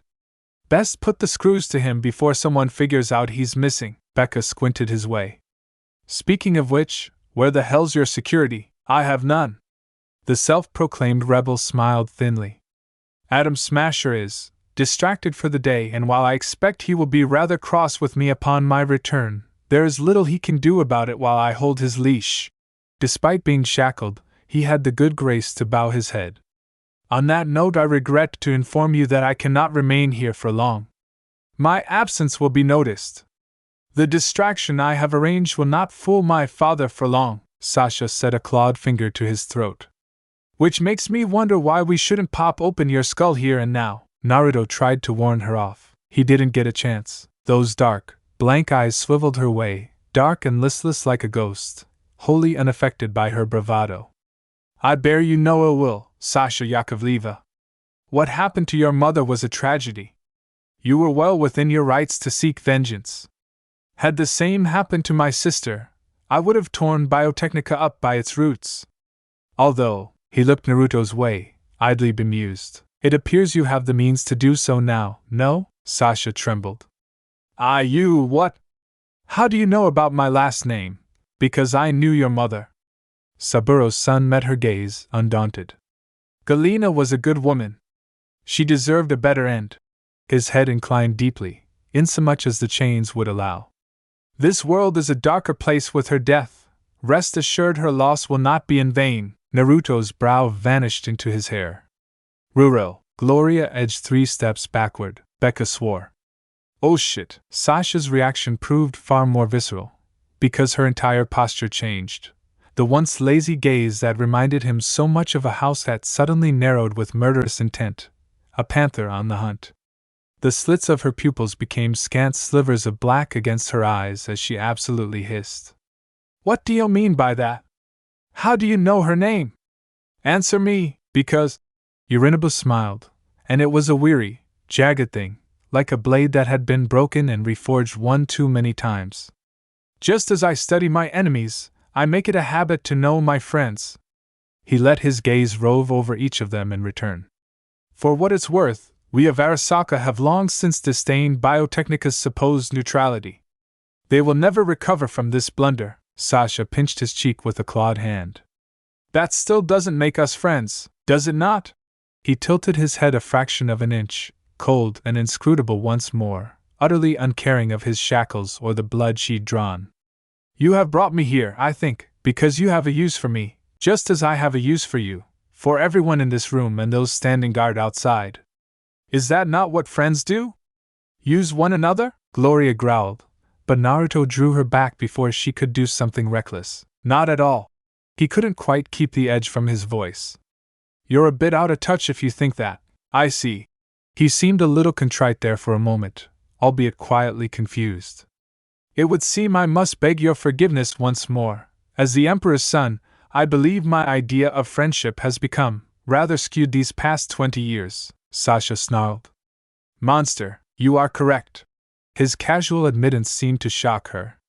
I have done terrible things, but I, at least, make no excuses for what I am. Saha trembled anew. I'm not are you not? Yorinobu peered up at her. You would happily wipe Arasaka and Biotechnica off the map for their sins. In that regard, you are exactly like me. Which makes us allies. A small smile tugged at the corner of his mouth with no malice whatsoever. I look forward to working with you. He meant the words as reassurance. Naruto knew that. He could sense as much. Sasha did not take the words as intended. Far from it. No. Staggering back as though she'd been burned, the netrunner shook her head and clutched at her face, nearly bowling over Becca, in her haste to retreat, forcing the startled girl her to backpedal or be run down outright. Even then she had to dive out the way as the taller woman wildly raked her claws across the nearest wall. I'm not like you! Words babbled past her lips in a maddened rush. I'm nothing like you! I hate people like you! Yorinobu didn't say anything. Then again, he didn't have to. The damage had already been done. Sasha looked to each of them in turn, eyes wild. You believe me, right? Maine reached for her arm. Sasha, just calm down. She spat like that cat that was Motif. I am calm, Becca winced. You ain't acting calm. Shut it, Shorty, that's enough. Maine seized her shoulder. Let's all just take a deep breath and… Sasha backhanded him into a wall, only to recoil at what she'd done. No, I didn't mean to. Gloria drew a bead on her. Don't move! The weapon spat sparks and overheated, forcing her to release it. Sasha looked Naruto's way then, tears in her eyes, running freely down her cheeks. Her gaze flickered. Once they'd been blue eyes with pink rings surrounding the pupils. Now they glowed yellow and green, followed by a fractured orange. Then an ominous red. As he looked on, the rings around her pupils shattered, as though someone had taken a hammer to them. He felt the moment her mind broke and her cyberware ran rampant. The second her psyche began to fracture, crack, then break like so much glass. Cyberspicosis. He'd feared as much. She'd been teetering on the edge for a while now, but he'd thought her stronger than that. Yorinobu sighed in his chair. It would appear I miscalculated the strength of her mind. Sasha rounded on him with a shriek and tore out his throat with her claws. Sparks flew through the air, not blood. Long clawed fingers raked across Yorinobu's jugular, but rather than flesh, she'd struck steel, revealing a layer of subdermal armor therein. Sasha's claws had torn a great gouge in it, but it held. She balked, momentarily confused by her failure, to which the mogul merely grimaced. Interesting. Had he his hands free he might have rubbed his neck. As things stood, he merely sighed. Your hatred for the corporations runs deeper than I could have dreamed. Thankfully I anticipated this. I had hoped you wouldn't attack an unarmed man, but you've clearly gone over the edge. Sasha reared back with a feral snarl. Let's see how you fare a second time. She was closer and angrier, but Naruto was faster. He stepped in, caught her by the wrist, and reeled her backwards before she could make another attempt. She whirled to attack him immediately, yet more proof of just how far gone she was only for Gloria to grab her wrist in return. Between the two of them, they had the enraged woman overpowered in short order and pinned against the nearest wall they could find. She fought them every step of the way, for what little good it did her, hardly what he'd first had in mind for a threesome. From there, Naruto tucked both arms behind the netrunner's back and slapped restraints around her wrists to keep them there. If Sasha hadn't been angry before, she went absolutely berserk now. Damn you! She snarled, resisting with all her might. Both of you! How dare you side with that corpo bastard over me? I'll kill you! Kill all of you! Kill! Gloria made a pitying noise as she helped him hold her back. Has she gone cyber psycho? He granted her a glower.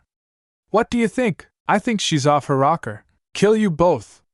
Sasha continued to rant and rave, kicking and screaming heedless of her bound arms. No good man stealing, bitch! I saw him first!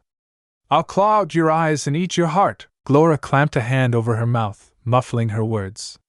You're not in your right mind at the moment, so I'll pretend you didn't say that. Now be a good girl and hold still. Yup! Becca swore as she helped the dazed Maine up. She's gone psycho. Oh, whiskers! He didn't miss the faint note of anxiety in her voice. Can you?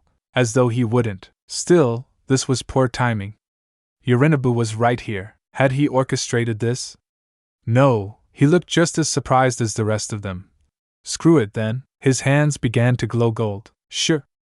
Calm down. You're all right. Humming softly, he took Sasha into his arms and pressed her face into his shoulder, uncaring as she thrashed and spat in his grasp, trying to escape. You're upset. I get it. You have every right to be.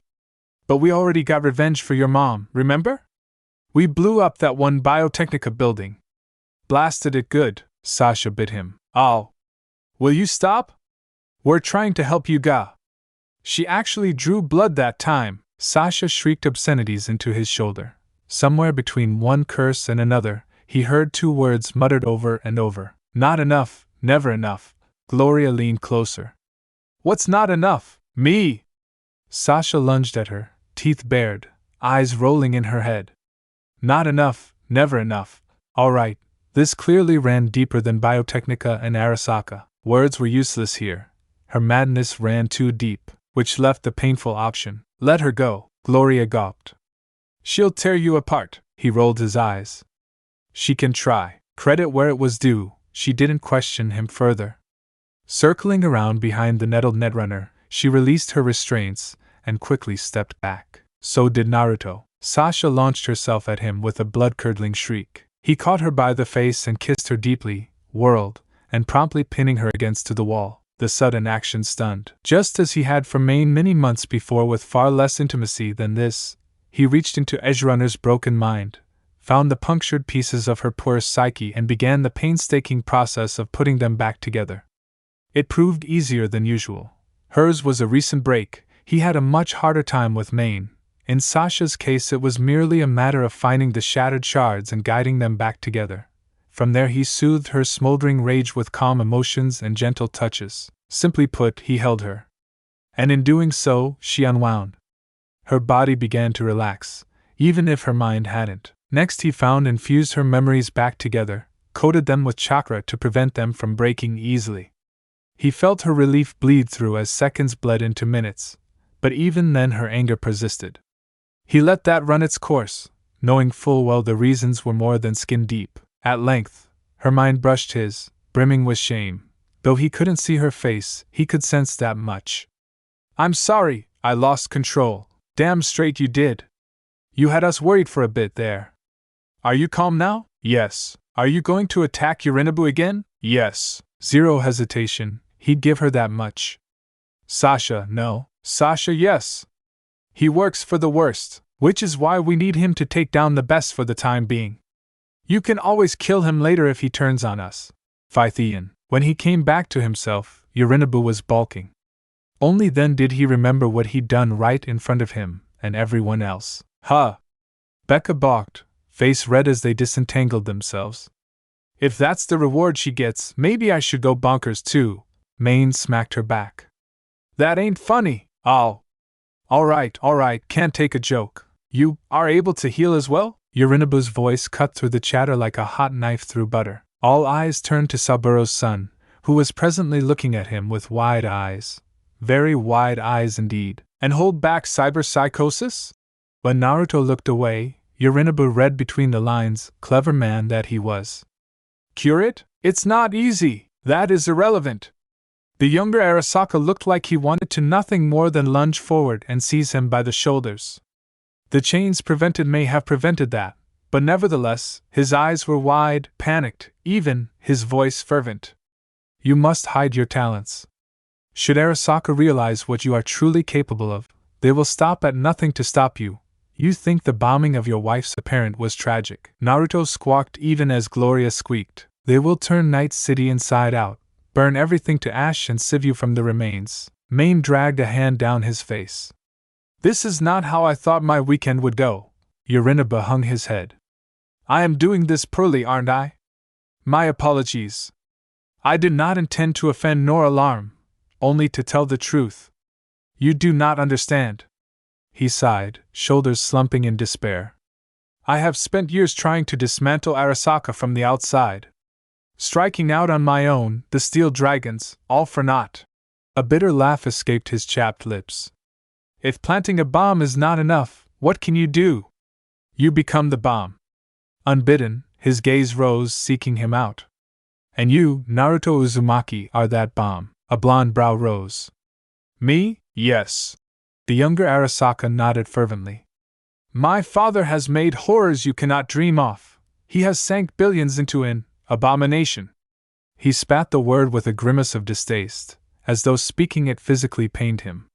It will be the end of all of us. You have no idea what he has planned, what Saburo seeks, Gloria scoffed, unimpressed. And what might that be? Immortality. Naruto inhaled sharply even as he felt his mouth go dry. What did you just say? He had an admittedly dim view of the concept as a whole. Nearly every immortal he'd encountered bar very few had been an enemy in some form or another. Orochimaru, Kabuto, Madara, Kagaya. Life was very much worth living, but bad things happened when monsters got a hold of eternity. Main shrugged. You're the living lie detector, kid. Your call. He being honest? Remarkably, yes. Yorinobu was telling the truth. How did you find out about us anyway? Yorinobu grimaced. My sister assisted me. I believe she is not as content with our father's schemes as she seems. She is misguided, he believed that, if nothing else. Your companion? Yorinobu asked. No, pleaded suddenly, recapturing his attention. The fox I have heard so much about. May I see him? Naruto rolled his eyes. In for a penny, as they say. Shock and all? He nodded once. Shock and all. Kurama erupted into existence over him in all his golden glory and roared in Yorinobu's face. Most men would have fainted dead away. Saburo's son swayed back in his chair, face pale, but remained conscious. Points for bravery, he supposed. Remarkable. The very word oozed awe as Kurama reluctantly retreated. I can see why so many would be superstitious. Closing his eyes, he seemed to steel himself for a moment. And then, my jacket! Third pocket down, Sasha balked. Excuse you, Buster? Becca whistled. There is a data shard in a sealed container. Yorinobu continued, unabated. Take it. It contains, well, not all of it, but a great deal of what I have discovered. Naruto shrugged. Can't really use that, so, you truly have no implants then? A rare thing indeed. What of your companions then? I assure you, it is quite harmless. Gloria frisked Yorinobu, found the item in question and held it up. Such a little thing. She slotted it in before he could think to stop her. Recoiled now, gagged. Gloria? Fine. She waved him off before he could hold her. What the actual fuck? And I thought Maelstrom was messed up. If that didn't confirm his fears, little else would. Naruto looked back to Yorinobu. How can we trust you? You cannot! Yet you have no choice but to trust me. Don't trust you, trust your motives? A nod. Precisely, ominous. I may have a way to neutralize my father, he said at length. It will not be quick. It will not be pleasant. It will require your assistance. Please, I have made many mistakes. Wishing for the end of Arasaka's immortality is not one of them. Send your comrades away and I shall tell you what my father intends, and leave the two of them alone? Where anything could happen. Did he think he was born yesterday? They stay. No, came the curt response. Only you. More witnesses will make more targets, more leaks to plug. These are my friends. My family. You either tell me and them, or we're not doing this at all. Yorinobu relented with a sigh. Very well. You may wish to take a seat. It was cold, way up here. Naruto closed his eyes and sighed loudly, expelling a thin plume of steam into the evening air as he tilted his head back, quietly savoring both silence and chill alike. In a city like this, silence was its own reward. He'd scaled the biggest non-corpo skyscraper he could find, snagged a folding chair and a case of vodka besides, then promptly began drinking. The reason, you ask? Wasn't it obvious? Yorinobu. He'd learned things from that man he dearly wished he hadn't, uncovered truths best left unknown, seen secrets not meant for mortal eyes. Speaking of eyes, he had a rather nice view right about now. From his vantage point way up here, above the city, above the smog, he saw something he hadn't in quite a long while, a proper sunset. That great fiery sphere threading fingers of fire through the clouds, wreathing its hands across the sky. It almost brought him peace. The view truly was to die for. Was that what he was gonna do? Die? Nah. In the end, they'd let Yorinobu go without a fight. Not by choice, mind you, but necessity. For all their dislike of Arasaka as a whole, they simply couldn't afford to keep him captive indefinitely. Nor could they kill him after all he told you. See, Saburo's son had plans. Big plans? Concerning plans? Destructive plans. Schemes that would see his father's company laid low once and for all. Even now, Naruto felt his skull throb at the very thought of them. He had told them a great many things. Concerning things. Alarming things. What must it be like to hate your father? He never hated Minato, not once, even after he realized the fourth Hokage was his father. And yet here Yorinobu was, ready to commit glorious violence. All. You must listen. My father is a tired, visionless, old graybeard who thinks nothing will chance and he'll live forever in his tiny, frozen bubble. An addled despot utterly removed from reality, stuck in some fossilized version of a world that no longer exists. Of a world that may never have existed. We have not seen eye to eye for the past 20 years. I am quite sure we won't now. You do not understand the way his mind works, not as I do, and believe me, I wish I didn't. He will stop at nothing, nothing to achieve his desires. He barked a laugh and rocked back in his chair, consumed by memories. Fear. Ever since I can remember, the one thing I cannot deny him, he knew how to cause fear in people. He once told me everything of value is only a flag blowing in wind. And wind is fear. And then, he blew in my face. That was the one time he was wrong. Naruto tooted. They'd scanned the shard Yorinobu gave to Gloria. It was clean, which only concerned him further. Yorinobu was risking, well, everything to bring down his father, an evil man by all accounts. Anyone seeking immortality at the expense of a soul had to be stopped. He understood that. Sure, he could flatten buildings and kill people, but that wouldn't stop Arasaka. He never got tired of saying that in the long run. There would always be another Saburo, somewhere. No, to truly stop Saburo, he needed to rip the company up by the roots. In a perfect world, he would choose no evil at all. But when forced to choose between lesser or greater evil, he would take the lesser every time. After all, the lesser was easier to kill, no matter. He'd marked him now. He knew where he was, where he lived. If, in fact, Yorinobu pulled the oil switcheroo on them, then he would kill him, simple as that. Saburo sounded like a hard nail to hammer, but it was just a matter of finding the right tools for the job. It saddened him a little to realize how easily he had resigned himself to killing, but there was no point in dwelling on that. Yorinobu had taken him aside after being released, much to the ire of the others, to give him one final warning. A final warning. The world has its eye on you now. Not simply Arasaka and Biotechnica, but Miltech and the Russians as well. Perhaps even the Chinese. They will come for you. I do not know how, or when, only that they will. You must be prepared. Do not hesitate. Show no mercy. For they will not. You represent change, and a city like this, change can be a very dangerous thing. Don't gotta tell me twice. Naruto took another drink, reveling in the burn down his throat. Say what you would about the Russians, but they made damn good vodka. Sasha had given him the good stuff. He almost wished she were here, that someone, anyone, was up here with him. Not that they could be, or should be. He needed to be alone, needed to think. Needed to make a plan. And what plan is that? Always asking the hard questions, Kurama. Damn it all, he didn't know. There, he'd said it. Happy now? Everyone was looking to him for answers.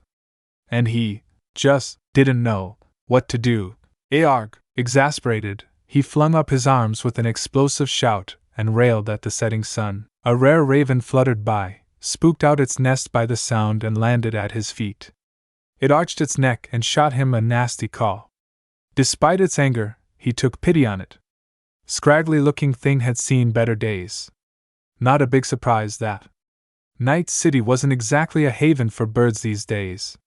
They'd nearly been wiped out here. Somebody's pet, then? Craning his neck, he looked back toward the nest. There were eggs within it. Only 3, but eggs all the same. He quirked a brow at their mother. Startled you, didn't I? Sorry about that. Bad birdie didn't budge. Here. Bemused, he plucked a field ration bar from his belt and held them out to the fowl. Happy now? To his great surprise and delight, the beautiful bird dove at him, beat its wings thrice, and landed upon his outstretched arm. Trembling talons bit into the thick sleeve of his jacket and locked around his wrist for better purchase. Only once it had steadied itself did it turn a meaningful eye toward the snack in his hand. Even then it didn't dare snatch it from him. It took him a moment to realize why. The bird was missing an eye. Go on, he crooned, holding the prize out their way so she could see it. Have at it. No need to tell Mama Raven twice. Her sharp, curved beak practically plucked the foot from his hand in her haste to eat. He took the chance to stroke her feathers while he could. She must have been starving, because she actually let him. From there it was the simplest thing to heal her, grow her eye back, fix up her feathers, then purge any infection she might have and make her right as rain. By the time she'd finished her meal, she was fit as a fiddle, her once dull plumage now a glossy black as befitting one of her species. He liked helping people. Animals were much the same. Simpler even. Chuckling softly, he granted the bird one last head pat. You're a good girl, ain't ya? Take care of your babies, ya hear? The raven tilted its head, regarding him gravely with grave dark eyes.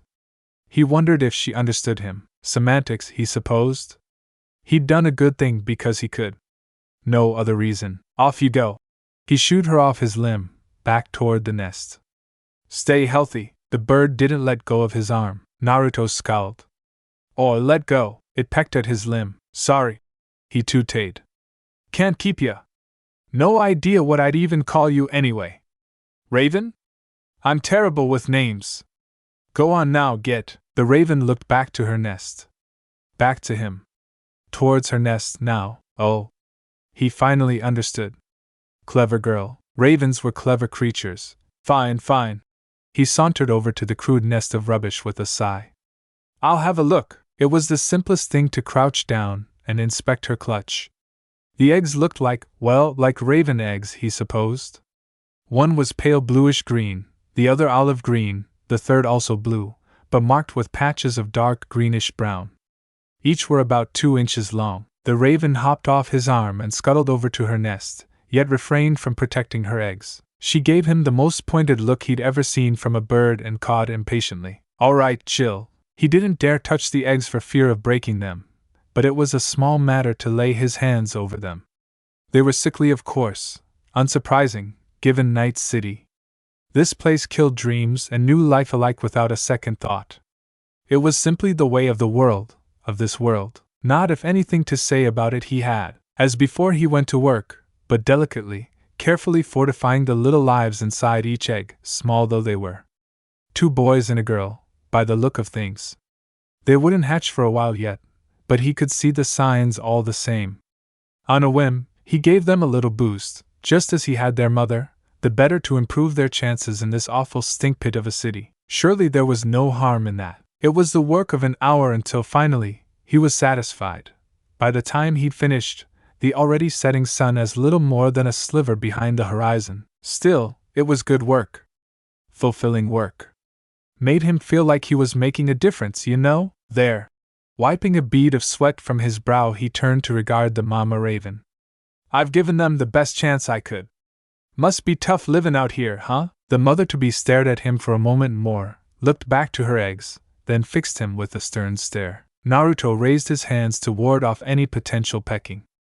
I didn't do anything shady, I swear! She stared at him a moment more before she fluttered back to her nest with a squawk. Naruto watched her settle in atop her eggs with a forlorn sigh. How very simple the life of a lone raven was. Animals were easy to understand. People were, well, complicated. Shaking his head, he rose, pivoted away from the bird and considered the city below. What if I left? To draw Arasaka away?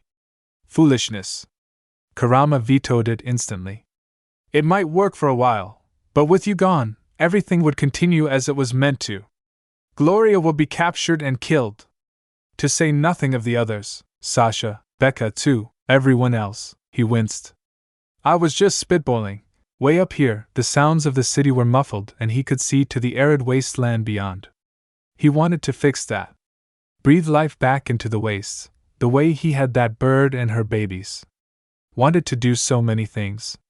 Help people. Save everyone, but he couldn't. Or rather, he could, but the moment he did, Arasaka would come barreling down on his head and make life difficult for him. In truth, it was a miracle they hadn't already. Given his antics in the city, he likely had Yorinobu to thank for that. How troublesome. This city needed more than a hero, it needed a savior. Core like Arasaka were a problem to be sure, but so were the gangs and other entities. Even the fixers themselves to a lesser extent. Night City was rotten, inside and out. With only a few exceptions, most of it was corrupt to the core. What could he do?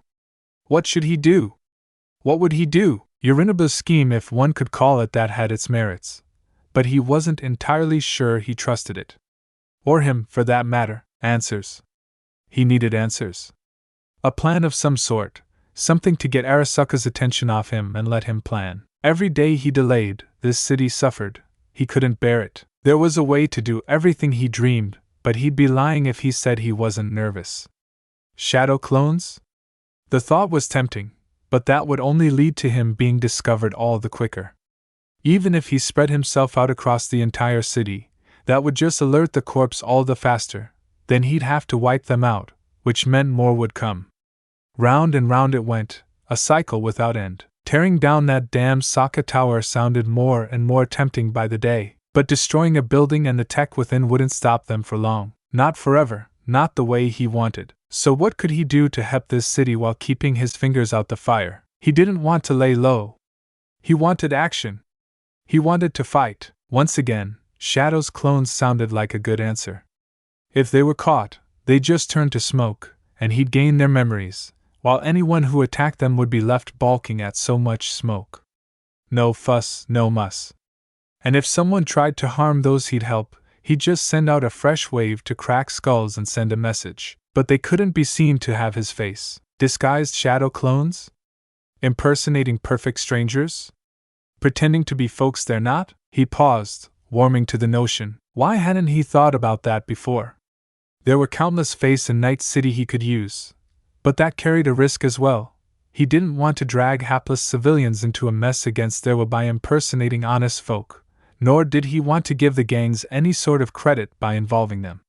So how then? For once, the answer came quickly, blessed in its simplicity. Faces nobody could catch, faces none would trace, faces no one knew. On a whim, he conjured a shadow clone and forced a transformation jutsu on it, changing its appearance. Konohamaru stared back at him. The disguised doppelganger flicked him a thumbs up. Naruto tilted his head.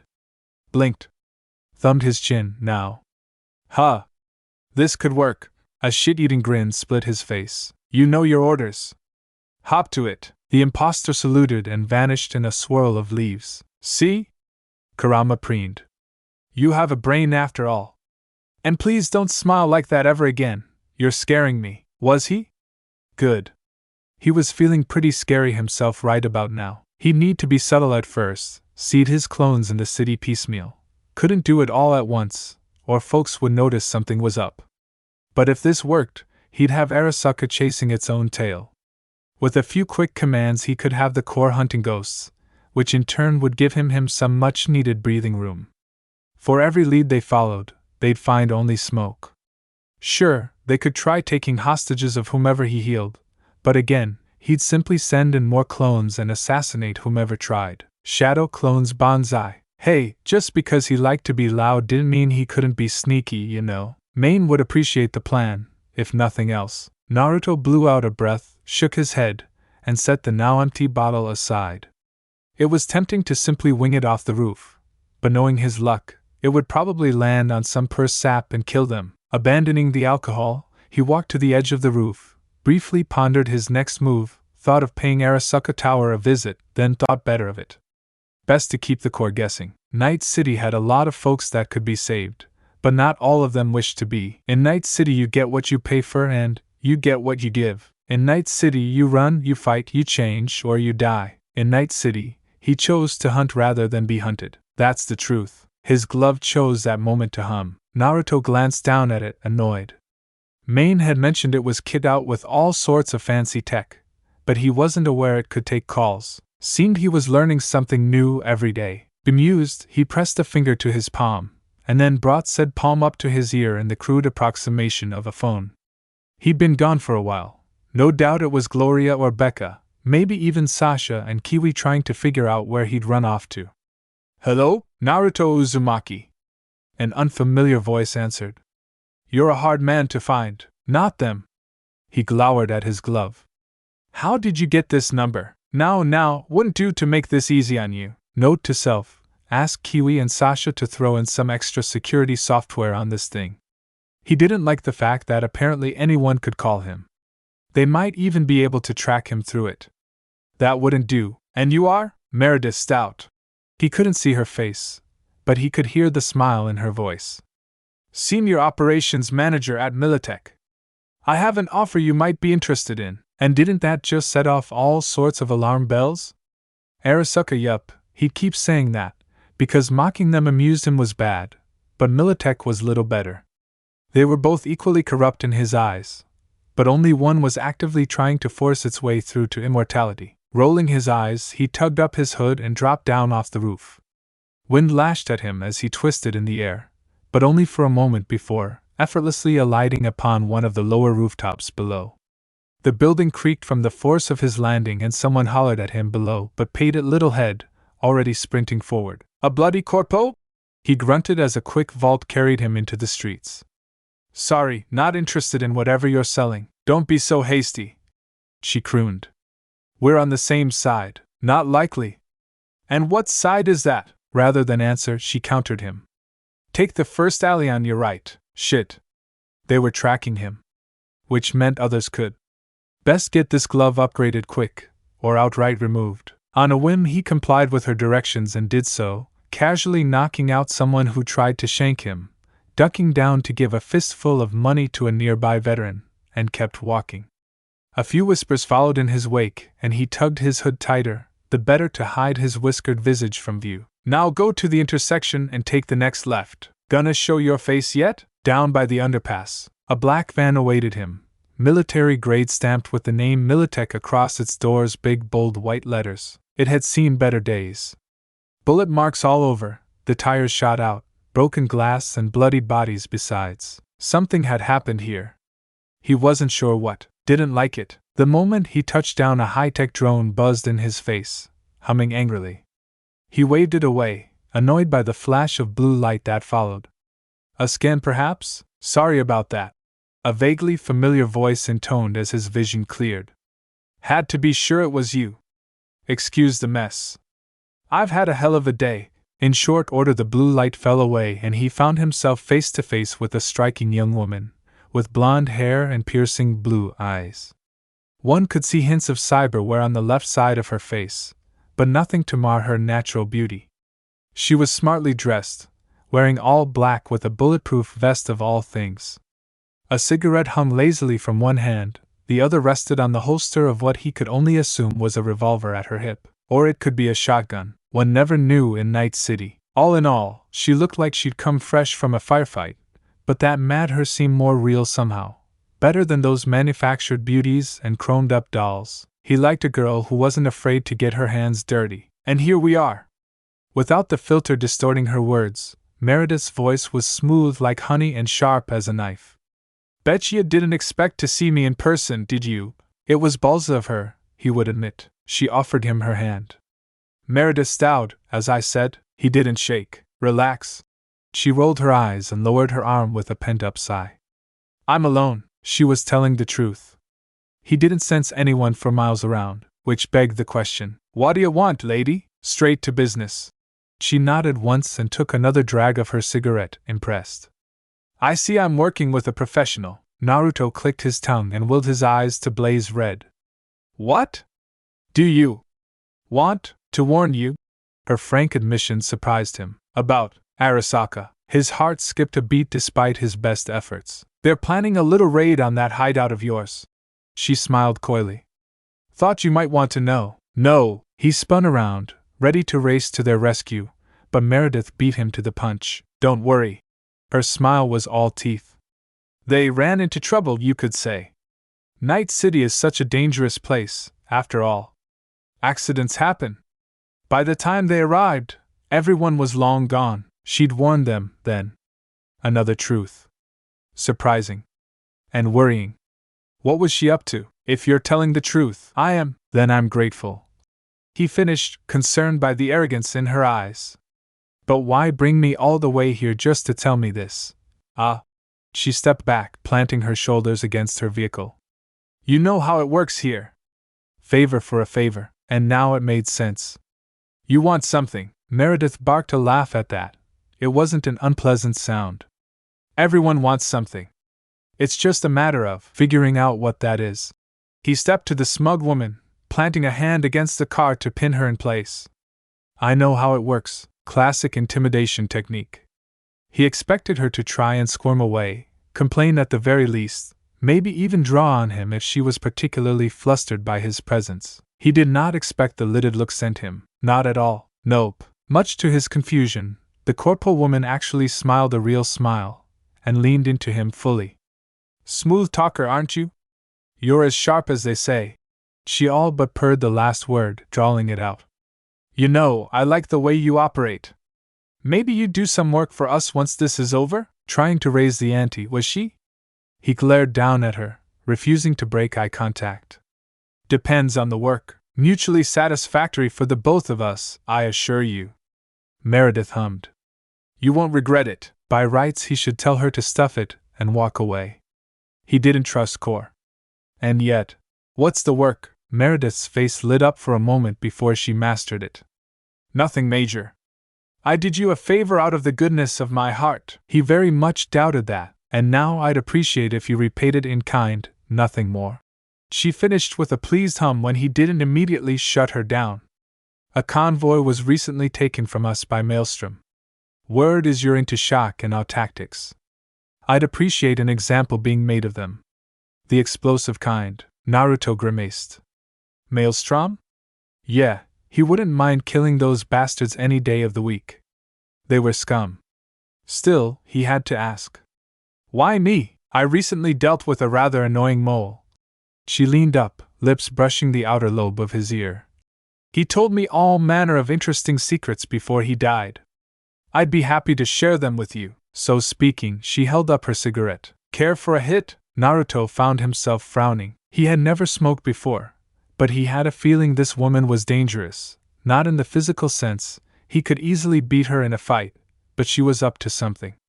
If she thought she could drug him, she had another thing coming.